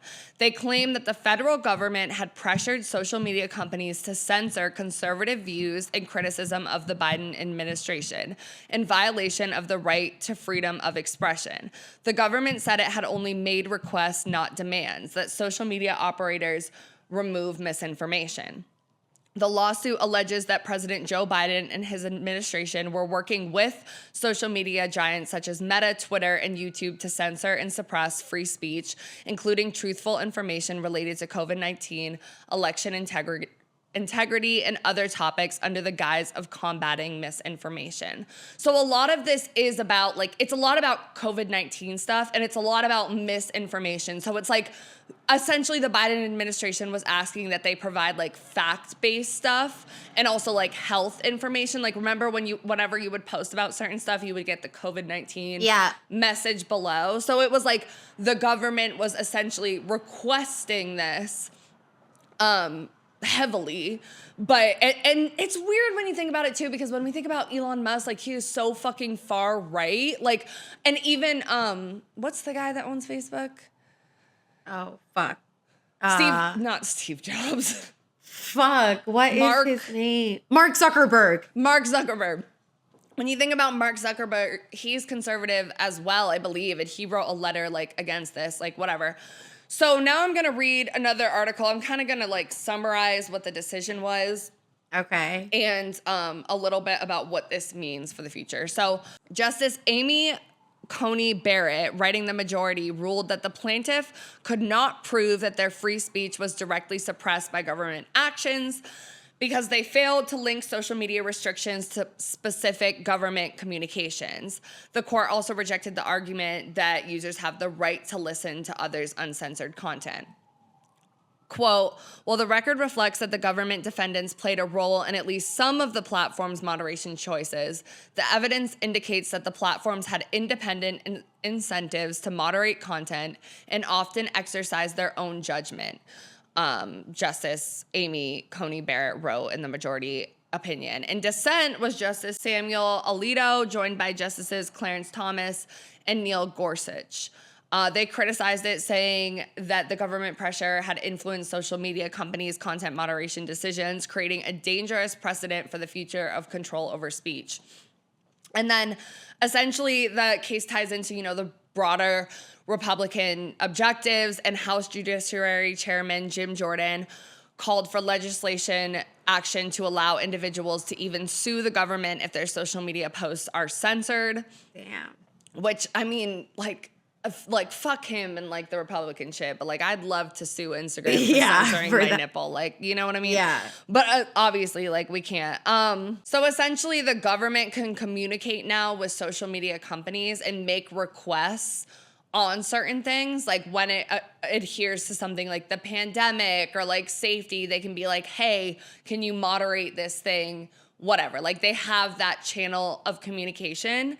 It's a little bit iffy, like, I still don't know how I feel about this, but I'm going to keep going. The court's decision in Murphy underscores the importance of protecting online services' First Amendment right to editorial judgment. So kind of the result of this, as we get into an election year, it talks about how during the 2020 election and leading up to it, there were all-day meetings between Silicon Valley companies and national security officials to discuss threats and joint tabletop exercises about how they would respond to attacks. And today, such announcements would be wild and completely unimaginable amid the wake of Republican pressure campaigns. So while companies, including Facebook owner Meta and YouTube owner Google, continue to put out information on their ongoing election integrity efforts, they have not sought to advertise their interactions with the government. So it's all like behind closed doors. We lost a lot of transparency into what's going on online, and these companies are a lot less open than they were 4 years ago because of, in part, I'm sure, all of the scrutiny and attacks. So it's just going to be really hard to work out what's going on. So it's like, I feel so many ways about this because it's like, obviously, like, I'm like, okay, yeah, it makes sense that the government can reach out to these companies because they are huge communication platforms. And like, if they need to make an announcement, be like, here's a thing. Like, I don't know.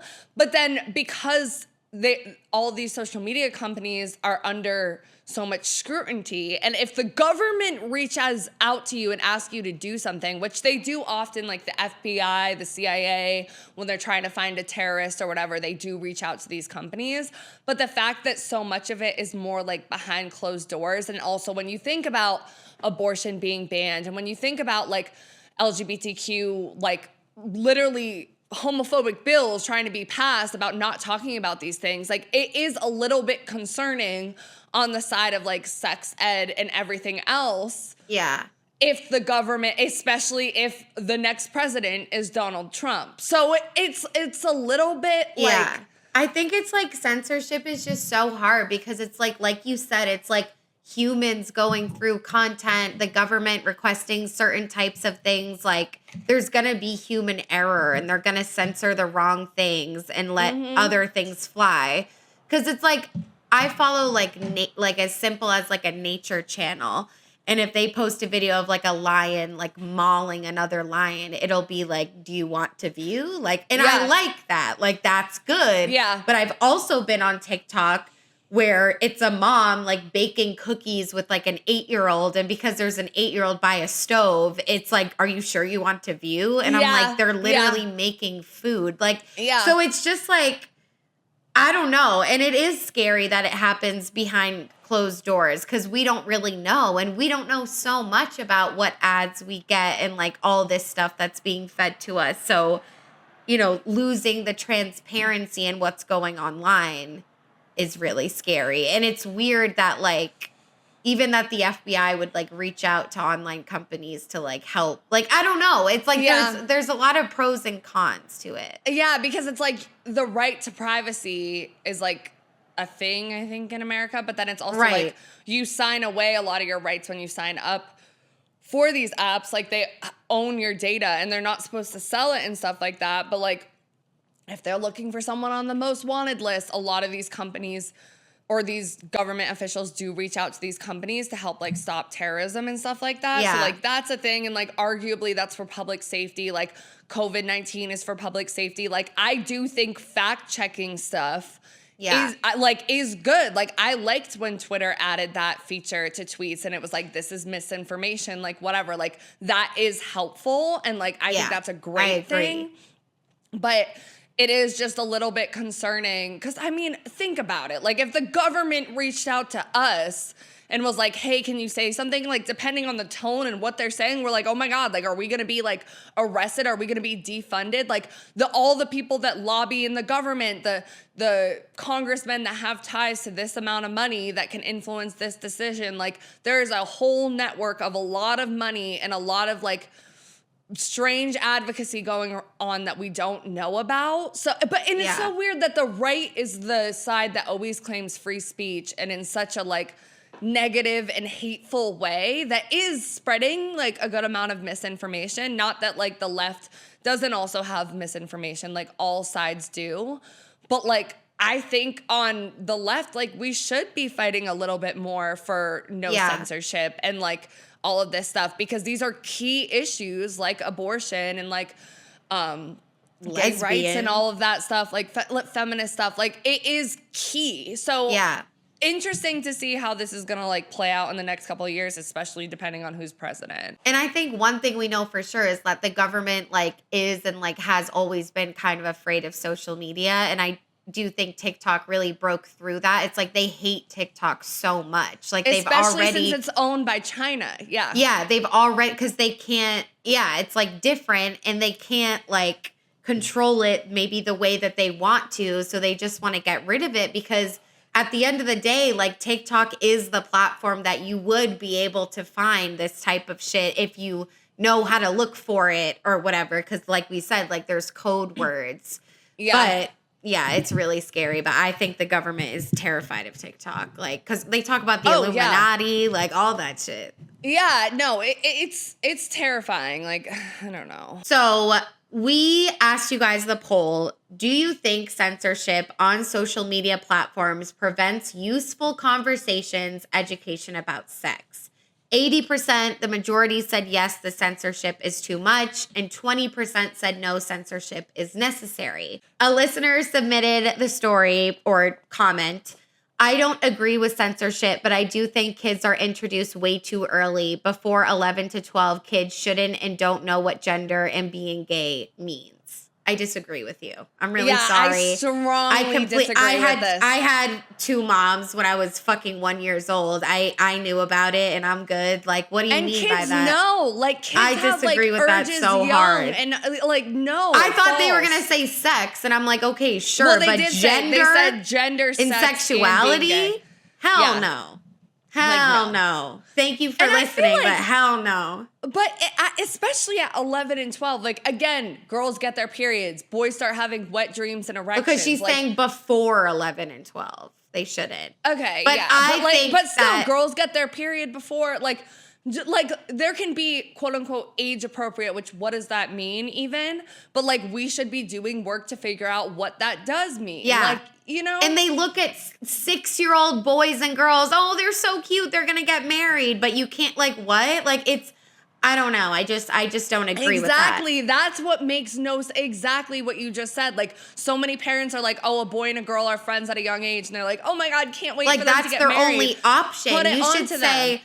Whoever you end up with, it's okay, honey. You don't have to be like, this is a lesbian. That, like, you could, but it's, if you don't want to, like, just make it open-ended. Not like they already have a life trajectory. It's like, honestly, like, that is what gives kids fucking trauma and depression, when you withhold that from them. Like, yeah, because it's like, think about like the Disney movies we watch when we're kids. It's romantic stories about heterosexual relationships. Like, kids are exposed, they have parents. Like, kids are exposed to like kissing and romantic relationships and all of that from a very, very young age. So it's like the idea that they should be completely censored from like the option of also being gay or queer or trans or whatever makes no sense. So in the last couple of years, Puriteens and Celibacy have been trending quite a bit on TikTok, specifically in Gen Z. So today marks 1 year of my celibacy journey. I've been celibate for 2 years, and this is how I did it and how you can do it too. The longer a woman remains celibate, the idea of someone touching her who doesn't meet her mental, spiritual, or physical needs makes her feel sick. Celibacy becomes very easy for a woman when she realizes that there is literally no man worth being involved with if he isn't helping to improve her life and loving her correctly. Well, you just revealed that you've been 2.5 years celibate. Mm-hmm. What made you want to, one, do that, but then also just reveal that? Well, actually, I had been talking about it, but I guess it didn't get like picked up in that way. But I've been very open about it. And then when I saw the Bumble ad thing going down, saying like whatever it was, like, yeah, right, like celibacy isn't an option or whatever, I was like, well, actually. As you guys can see from like the little TikTok compilation before this. And so I just wanted us to discuss this in terms of thinking about like the sex education that we've had in schools in America, how that impacts maybe the journey to becoming a quote unquote Puritan, which we will define, and becoming celibate as well. So this article from Elle is called Less is More. Welcome to the rise of #celibacy. And we have talked about this in other episodes. I don't know which ones they are right now, but it's like we've never talked about it in a sense of like sex education and all that. So basically, barely a month seems to go by without a headline declaring that Gen Z are stuck in a sex recession. Studies show that across the UK and US, Gen Z are more concerned about tightening their belts rather than undoing them. One from 2017 found that just 24% of people aged between 18 and 23 said they were having casual sex, compared to 38% in 2007. In another, 31% of young single women reported having sexual intercourse during the past month in 2007 versus 22% in 2017. Gen Z is experiencing a distinctly different kind of sexual revolution from previous generations, such as millennials or Generation X. It's one where the approach to sex is more pragmatic and personal. It's something actor Julia Fox has touched in countless times in recent years, revealing that she'd chosen to abstain from sex in a response to a TikTok featuring 2 Bumble adverts. "We're just happy alone," she wrote, adding to praise from fans. 2.5 years of celibacy and never been better, to be honest. In May, during an appearance on Watch What Happens Live with Andy Cohen, she added, "Nothing good comes from sex with men, including children." Oh my God. Noting that her celibate living is a personal protest against the overturning of Roe versus Wade. Musician Lenny Kravitz, meanwhile, recently said his own sexual abstinence is a spiritual thing.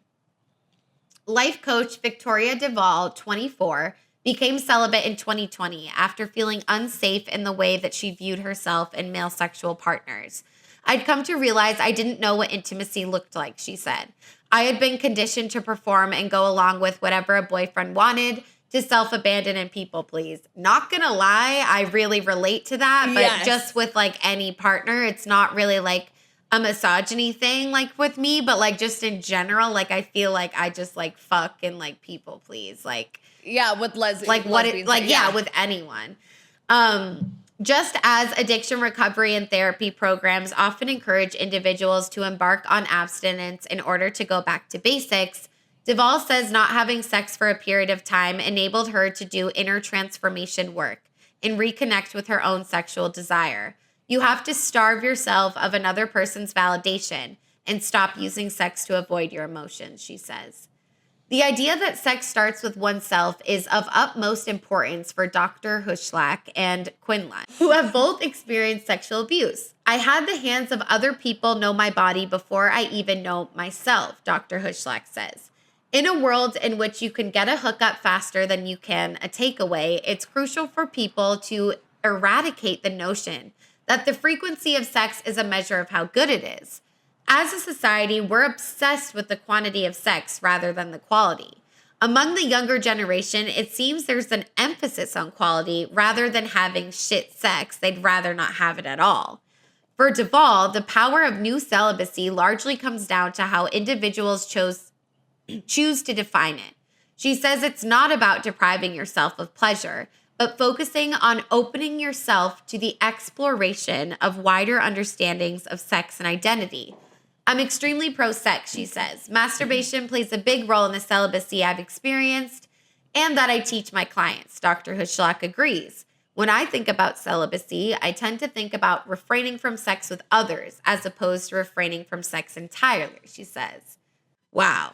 Yeah, and I really like this because especially when we were talking about the poll, which the biggest answer was people learned about sex from doing it. And it's like same, exactly. Like you learn to people please, you don't know about your body, you don't know about pleasure, all of that stuff. And increasingly more and more women and young people just in general are like, okay, like I did the whole learn by doing it thing. I had bad experiences. I didn't learn about consent, all of that stuff. Yeah. And now I need to take a time period to be celibate and reconsider my relationship with sex and like relationships overall. In the celibacy movement, like, yes, it stems from shitty men, toxic relationships, and like misogyny, but it also is the lack of sex education because this is what happens when you're not educated on what sex is really supposed to be. And yes, you're pleasuring someone else, but you also want to feel pleasure if that's, you know, what you want, which a lot of people do. There's some people that only get off on receiving, but I mean, from giving, but for the most part, like we like to feel pleasure, whatever that may look like. And so it's like you have that lack of education. Like you said, you fuck 8 to 10 people before you even know what intimacy really is. And it's not a bad thing to be celibate, but I do agree that it's worth looking at these numbers of like, why is it 10% higher in 2017? More people are celibate. Like, that's not just like, oh, coincidence. And it's okay to be celibate, but it's also, you know, wet to think about why that might be. Yeah, exactly. And that's like, celibacy is great as like a coping strategy and to realize that you've had to realize that you've had an unhealthy relationship with sex, or even as Julia Fox is talking about, as a means of protest against the overturn of Roe v. Wade. One way to do it. Yeah, that's like, you know, and in protest to men and the ways that they're viewing sex and all of that stuff, like those are all valid reasons to be celibate, and you should have the right to choose those decisions, and I think they're fine. The only thing that makes me sad and that I hope like is the reason sex ed needs to get better is because as someone that enjoys sex and enjoys pleasure and like thinks it should be like a fun, great, mutually pleasurable experience, like it is sad to have to like restrict yourself from certain things. And it's like, I like how she talked about like the period of abstinence, kind of like similar to an alcoholic, right? Or like when they swear off alcohol like in general, going because back it's to the basics. Yeah. Right, exactly. Because you have like an addiction or you have an unhealthy relationship with it. And a lot of people swear off alcohol forever. But like, I like my view of sex, because I think I've looked at it so long, like growing up, that it was so taboo and so bad. Like I so much want to sit in the like reclamation of sex and pleasure, and I want to have that so badly. But I did do a period of celibacy as well, like not as long, but it's just, I don't know, like I think people should do that, especially in our age group, younger people that have not had the best relationship with it.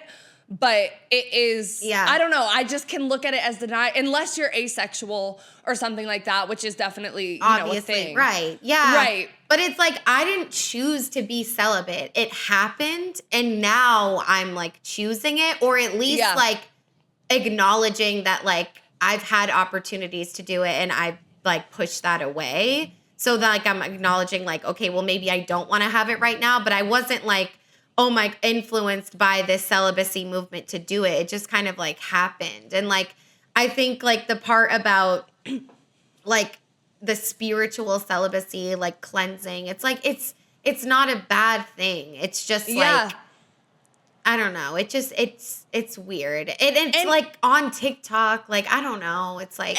Well, and also when you think about like us working in like sex work, being strippers, like whatever, like being touched out. And then also like we're both people who have had like a good amount of like casual sex and stuff like that too. So it's also like, for me, it's just like getting older. I'm like, I am more picky about like who I want to share my body with and share that experience with than when I was younger, because I'm realizing like what sex feels good to me. And usually it's with like an intimate partner that I trust and want a greater relationship with versus just like casual sex, which I'm still okay with if I have like a friends with benefits like situation where we both respect each other, it's consensual, like all of that stuff.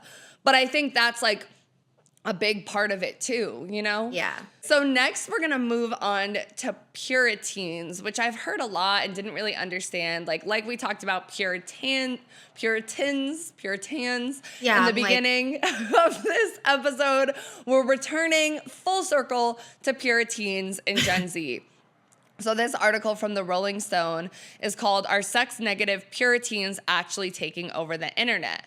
Millennials are claiming that Zoomers are more sexually conservative than previous generations, but is there any truth to that, or are we all just too online? And that picture looks like it's from Handmaid's Tale. Right, like those are Puritans. Like, Bro. literally. So Puriteens is a phrase used to describe a theoretical type of extremely online youth that is incensed by any display of sexuality on the internet. An extremely specific type of behavior from an extremely specific demographic, namely young people online who are well-versed in the language of identity and sexual politics, and are prone to calling out anyone they see as falling short of their standards. So other sources on this topic have described the phenomenon as being like so left that you lean right and go full circle. Yeah. Because they get into like the like Yeah. kind of censoring, witch hunty, like weird type of stuff. So they have like, they talk about this ongoing debate over kink at Pride, because we know like Pride parades, all of that usually incorporates like people in like thongs and underwears being sexually free. Like you have dominatrix involved, like kink stuff at Pride. I went to San Francisco Pride when I was in high school with my two friends. One of them was queer and the other one was like an ally, like she was straight, whatever. And like we were like 16-year-old girls and like gay men had balls out, dick out. And I do remember feeling a little bit like, wow, I didn't expect to see a dick today at my lesbian moment. And I wasn't like uncomfortable because they're gay. It was just like the dick itself and their butt cheeks. Like you would just turn the corner trying to get a corn dog and it's like a fucking dick was out. So I know exactly. And it's like, yes, people are like, we can't bring our kids and shit like that. Yeah. And that's the thing too, right? Because again, in the beginning, when we talk about like the sexual liberation era and how like so much of queerness is tied to like feminism and even underground sex clubs and kink and all of this stuff, when all of it becomes taboo along the lines of sexuality, a lot of it like flocks together, and Pride is a space where that can all come out, like where women can wear like stickers on their nipples and like paint their bodies, and guys can have thongs. Like I went to ShakaCon. No bra, girl. Yeah. Like I went to ShakaCon in Atlanta, which if you don't know is like a huge ShakaCon hacienda. It's like these queer events that are thrown in Atlanta like throughout the summer. And it is very, very gay, very predominantly gay men, and like walking around in thongs. And like the one that I went to was like mid-summer heat as fuck. It smelled like balls. Yeah. It smelled like balls. And it is a little bit like, Ew, okay, bro. like we're all naked here. But it's like, I don't know, like I'm someone who likes to be half naked when I'm out. So who can I judge? Like, but I think it is a little off-putting because it's an underground group of people, and it comes out at Pride to celebrate that underground group of people. So anyway, because without that underground group of people, we wouldn't be walking the streets like this. Exactly. So there's this ongoing debate over kink at Pride, and it's usually in these small corners of the internet. And then those who take the anti-kink at Pride side argue that kinksters should not be allowed because of minors, as well as adults who are uncomfortable with such public displays of sexuality.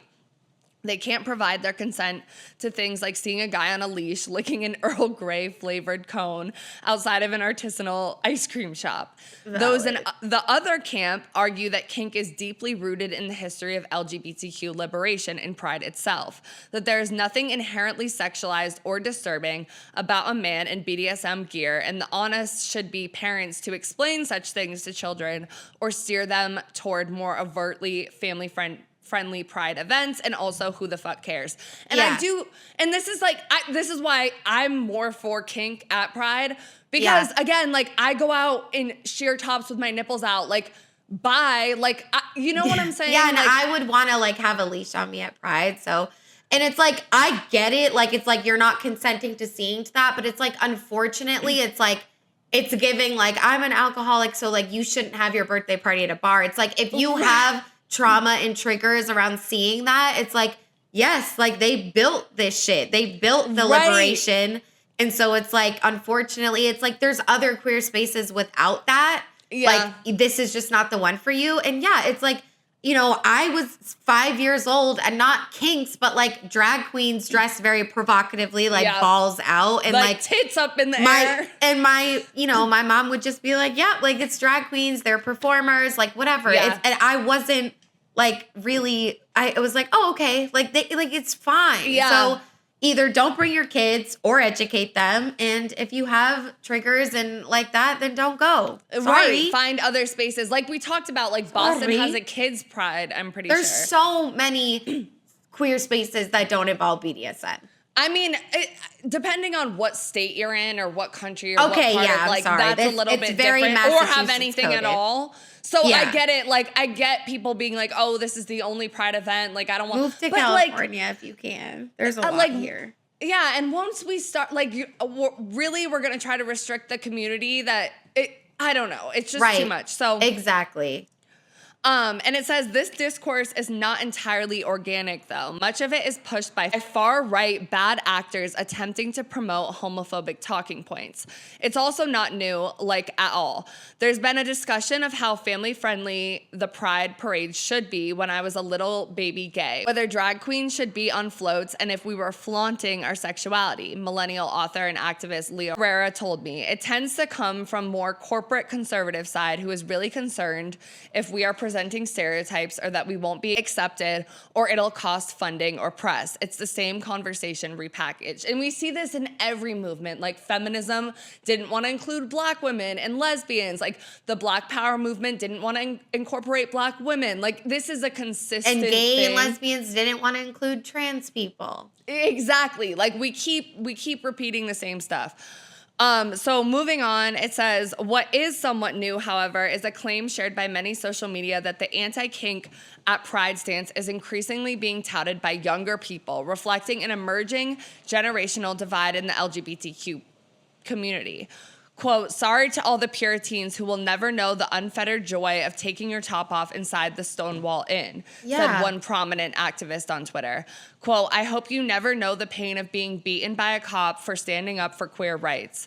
Another tweeted, quote, dear Puritans, we older queer folk are putting side eye on your nonsense for a reason. We lived through far worse from people with rhetoric virtually identical to yours. We push back on behalf of the folk who didn't make it so history does not repeat. And then the article did also talk about how a lot of these Puritans also in fandom spaces on the internet are like pushing for like there not to be sex scenes and a lot of like movies or like anime, like literature and stuff that like it just doesn't require it. They're like, we do not need to see a sex scene in this like teen piece of literature. This is so bad. Or whatever. So they're pushing for that.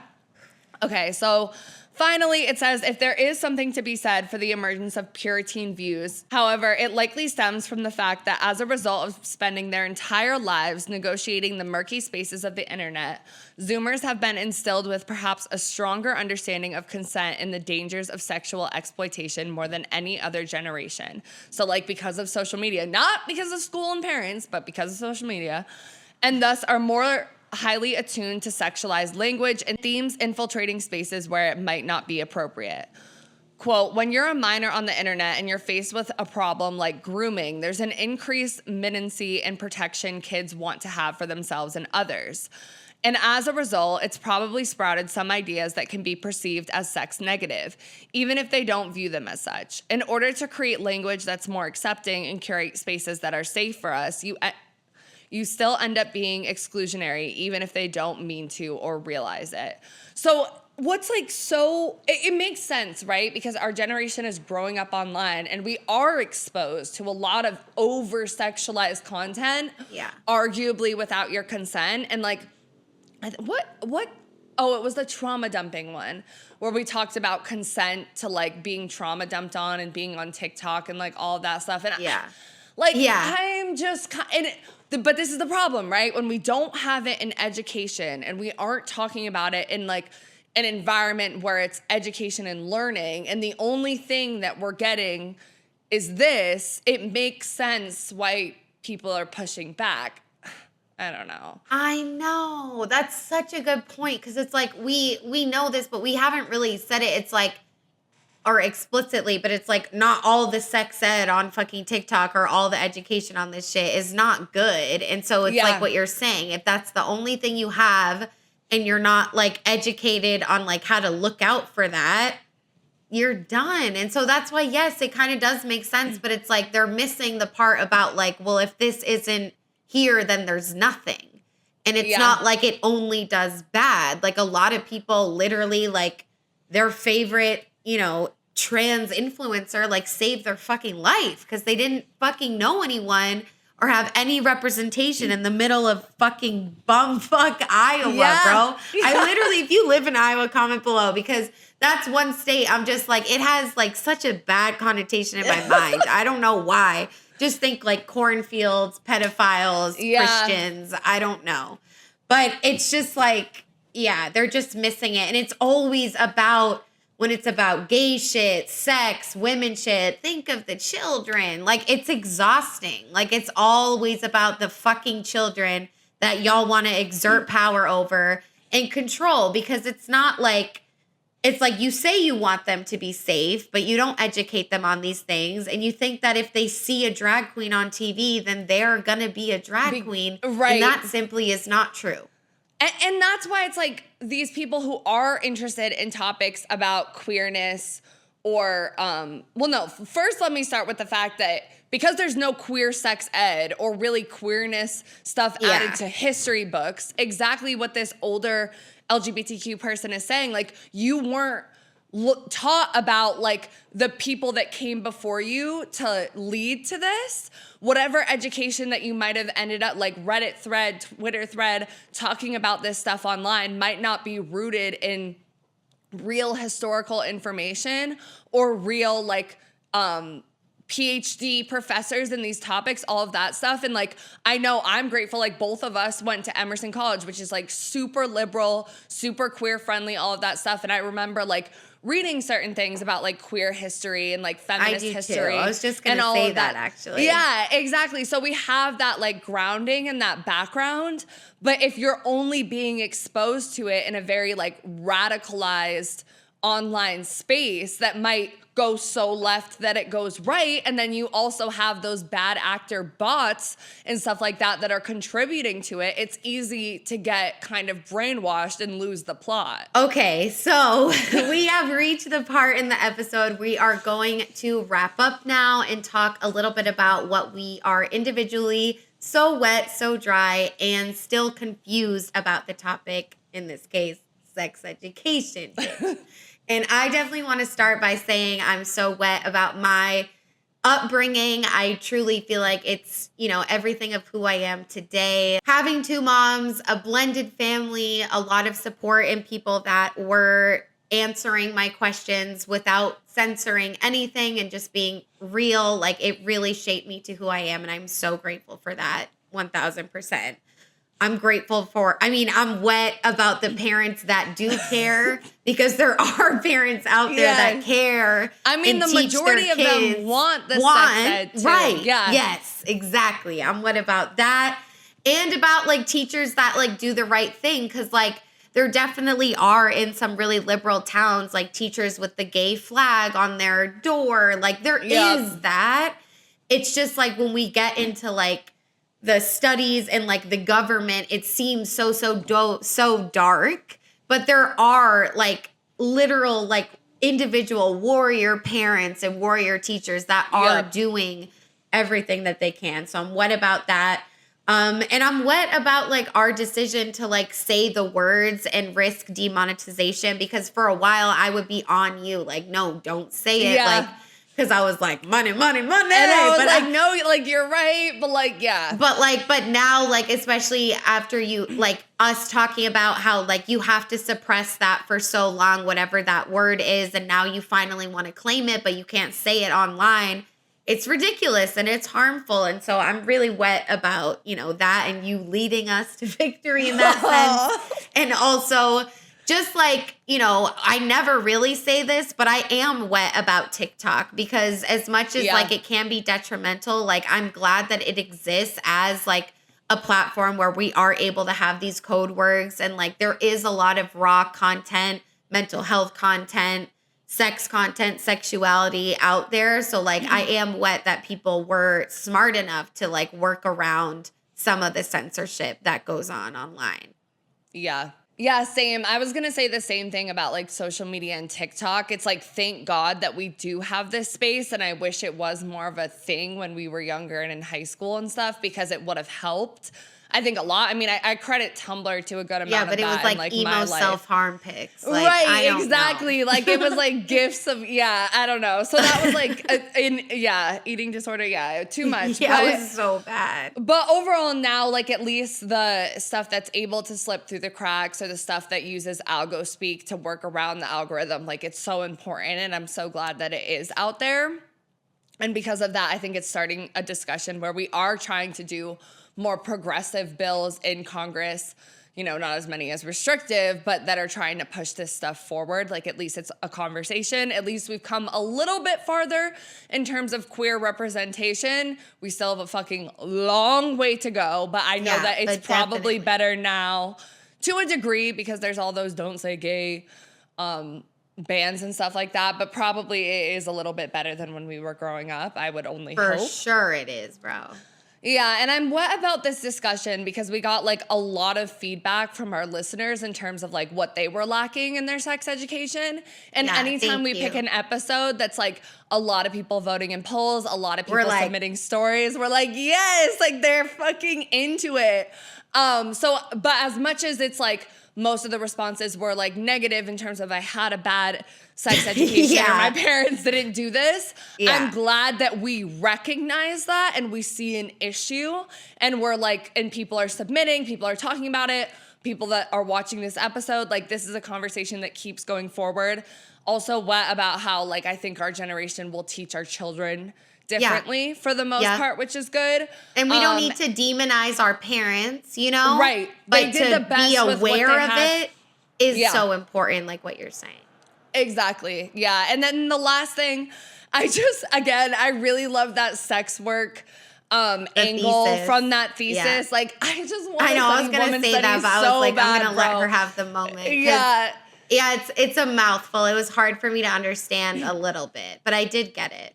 Sorry. Yeah, I mean, it's generally like what we say all the time, essentially. Like, it's just, you know, more thesis language type of stuff. And when she was talking about Tumblr, that was an interesting angle. But like, and I couldn't even read the whole fucking thesis because only part of it, the abstract, is online.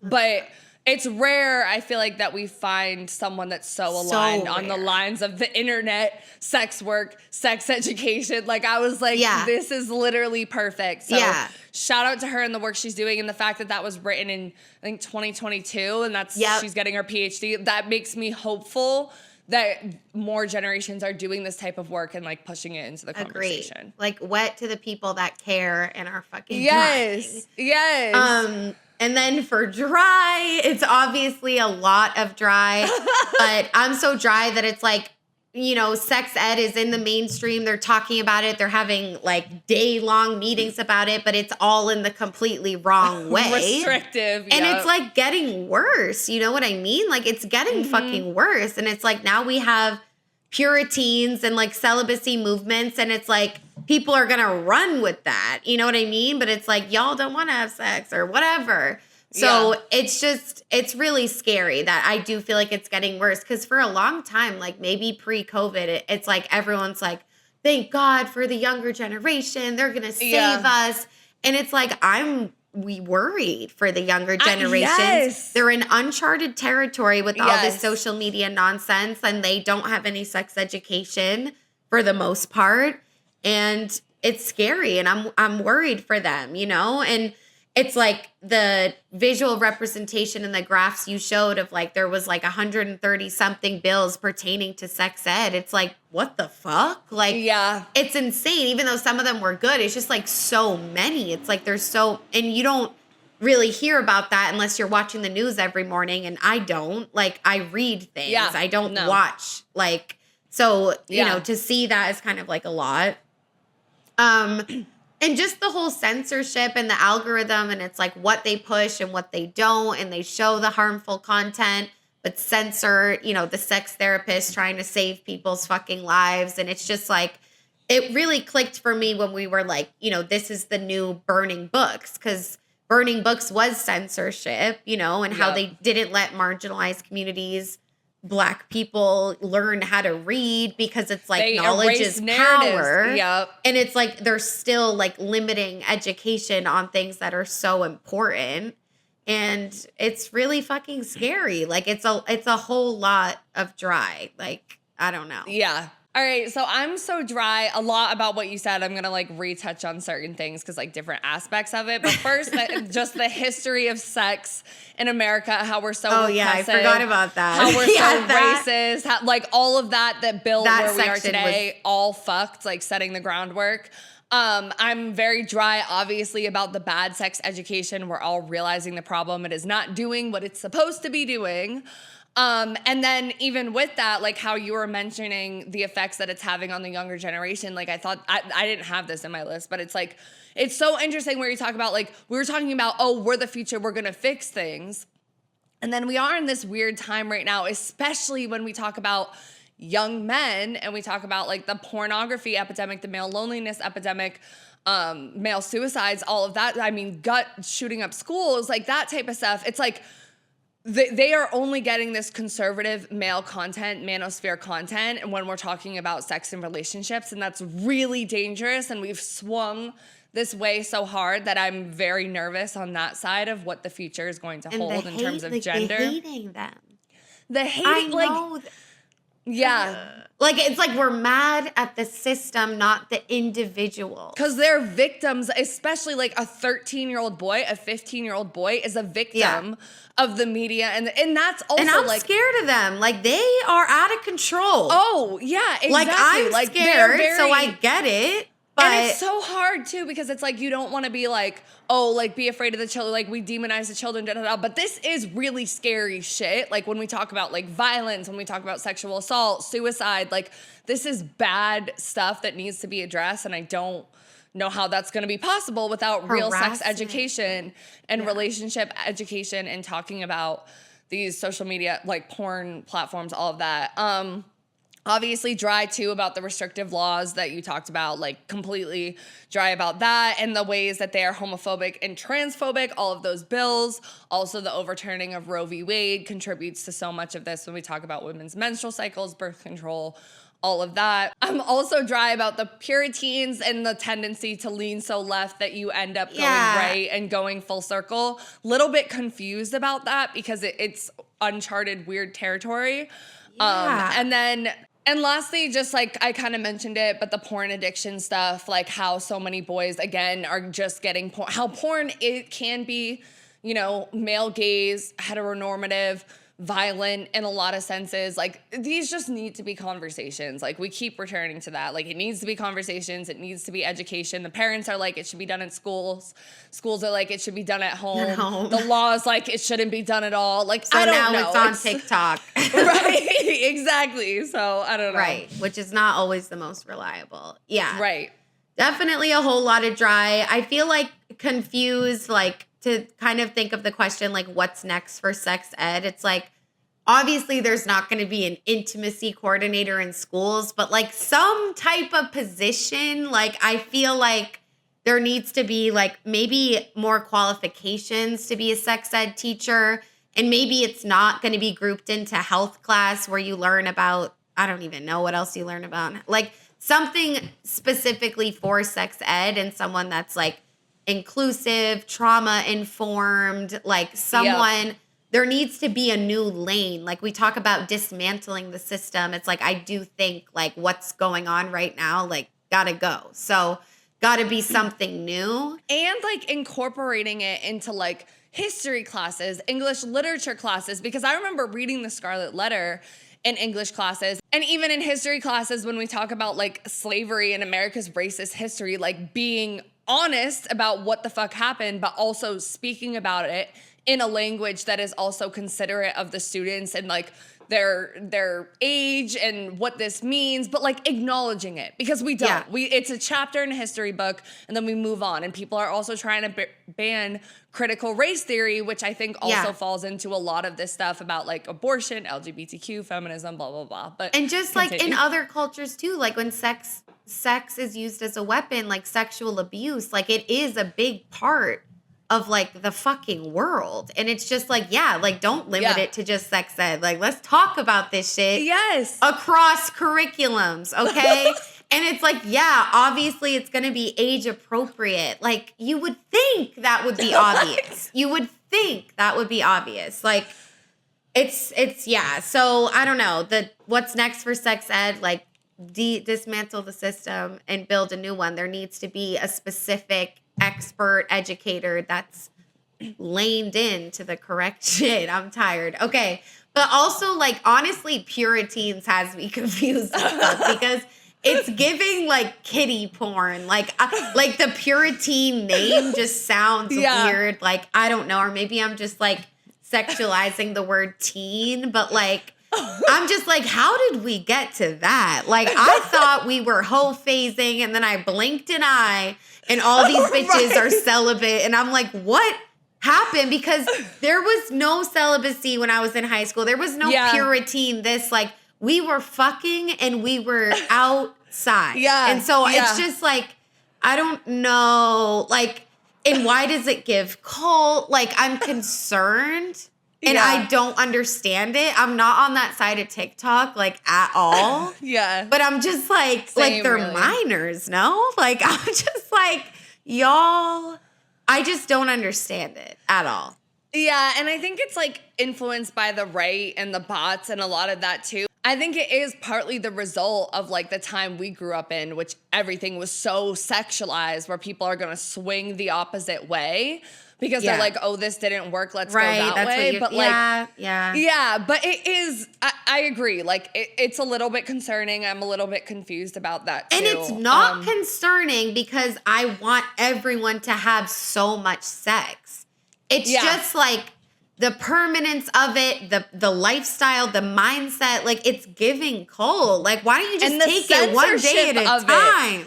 And it's like censoring stuff too. Like it's again swinging so left or right. Like what are we doing? Like it's that's so scary. What is this like paradox and maze? Like just be celibate. Why do you have to label it, hashtag it? Like calm down. Yeah, like it's just too much. But all right, so is that everything you're confused about? I'm good. I'm confused about more, but like I'm good. Okay. For confused, I'm definitely confused about censorship. Because, like, we have the court case, the Supreme Court case, where we're talking about, misinformation, fake news, and, like, providing, like, alerts in the case of emergencies and stuff like that. Like, I think the government should, dip a toe in.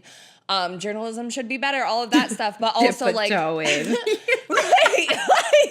They should be like, be able to have that channel of communication. But because it's all behind closed doors, that makes it confusing. What the fuck is going on? I'm confused over how much power these social media companies have. And I think a lot of it is related to ads, which is also confusing.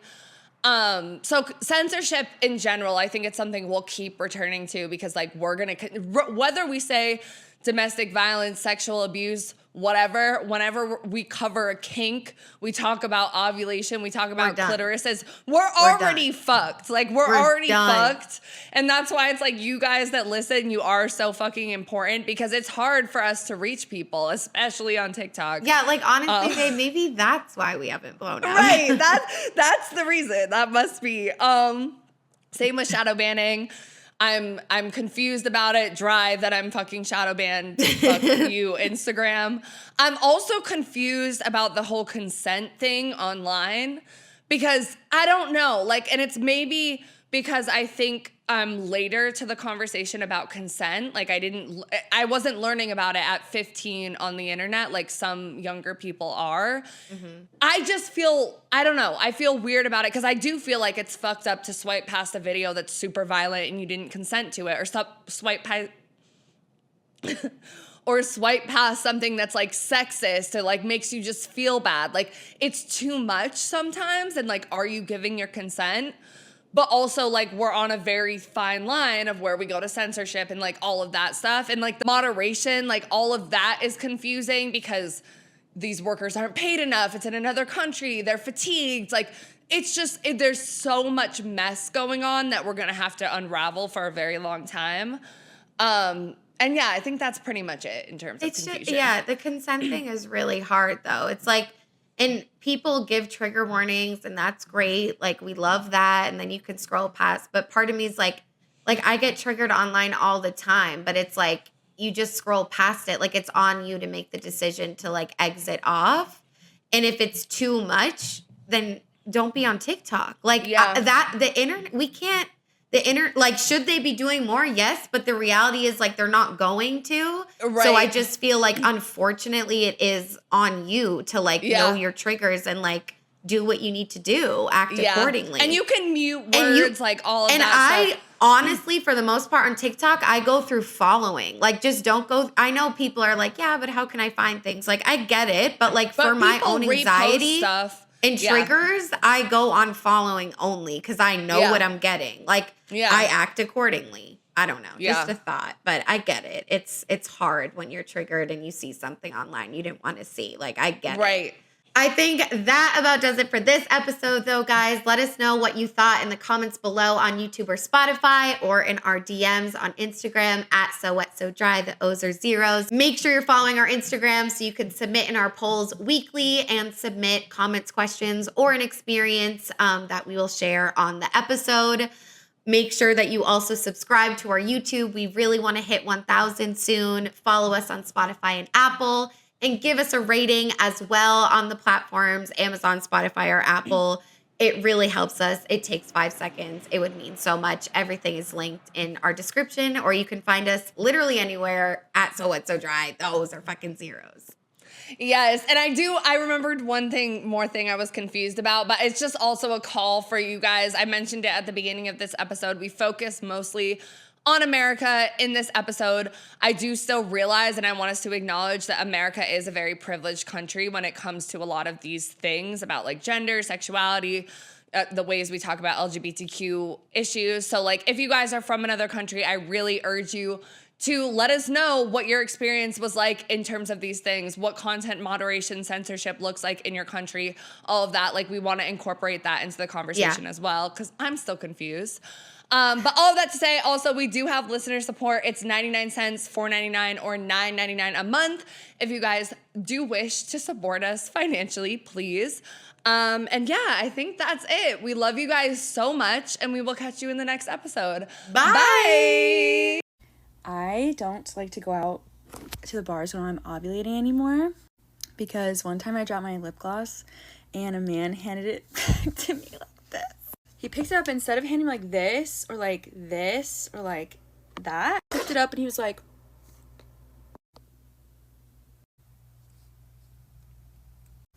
this. Literally was like,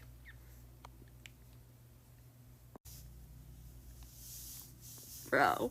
When I tell you that there's something sinister at work when I ovulate,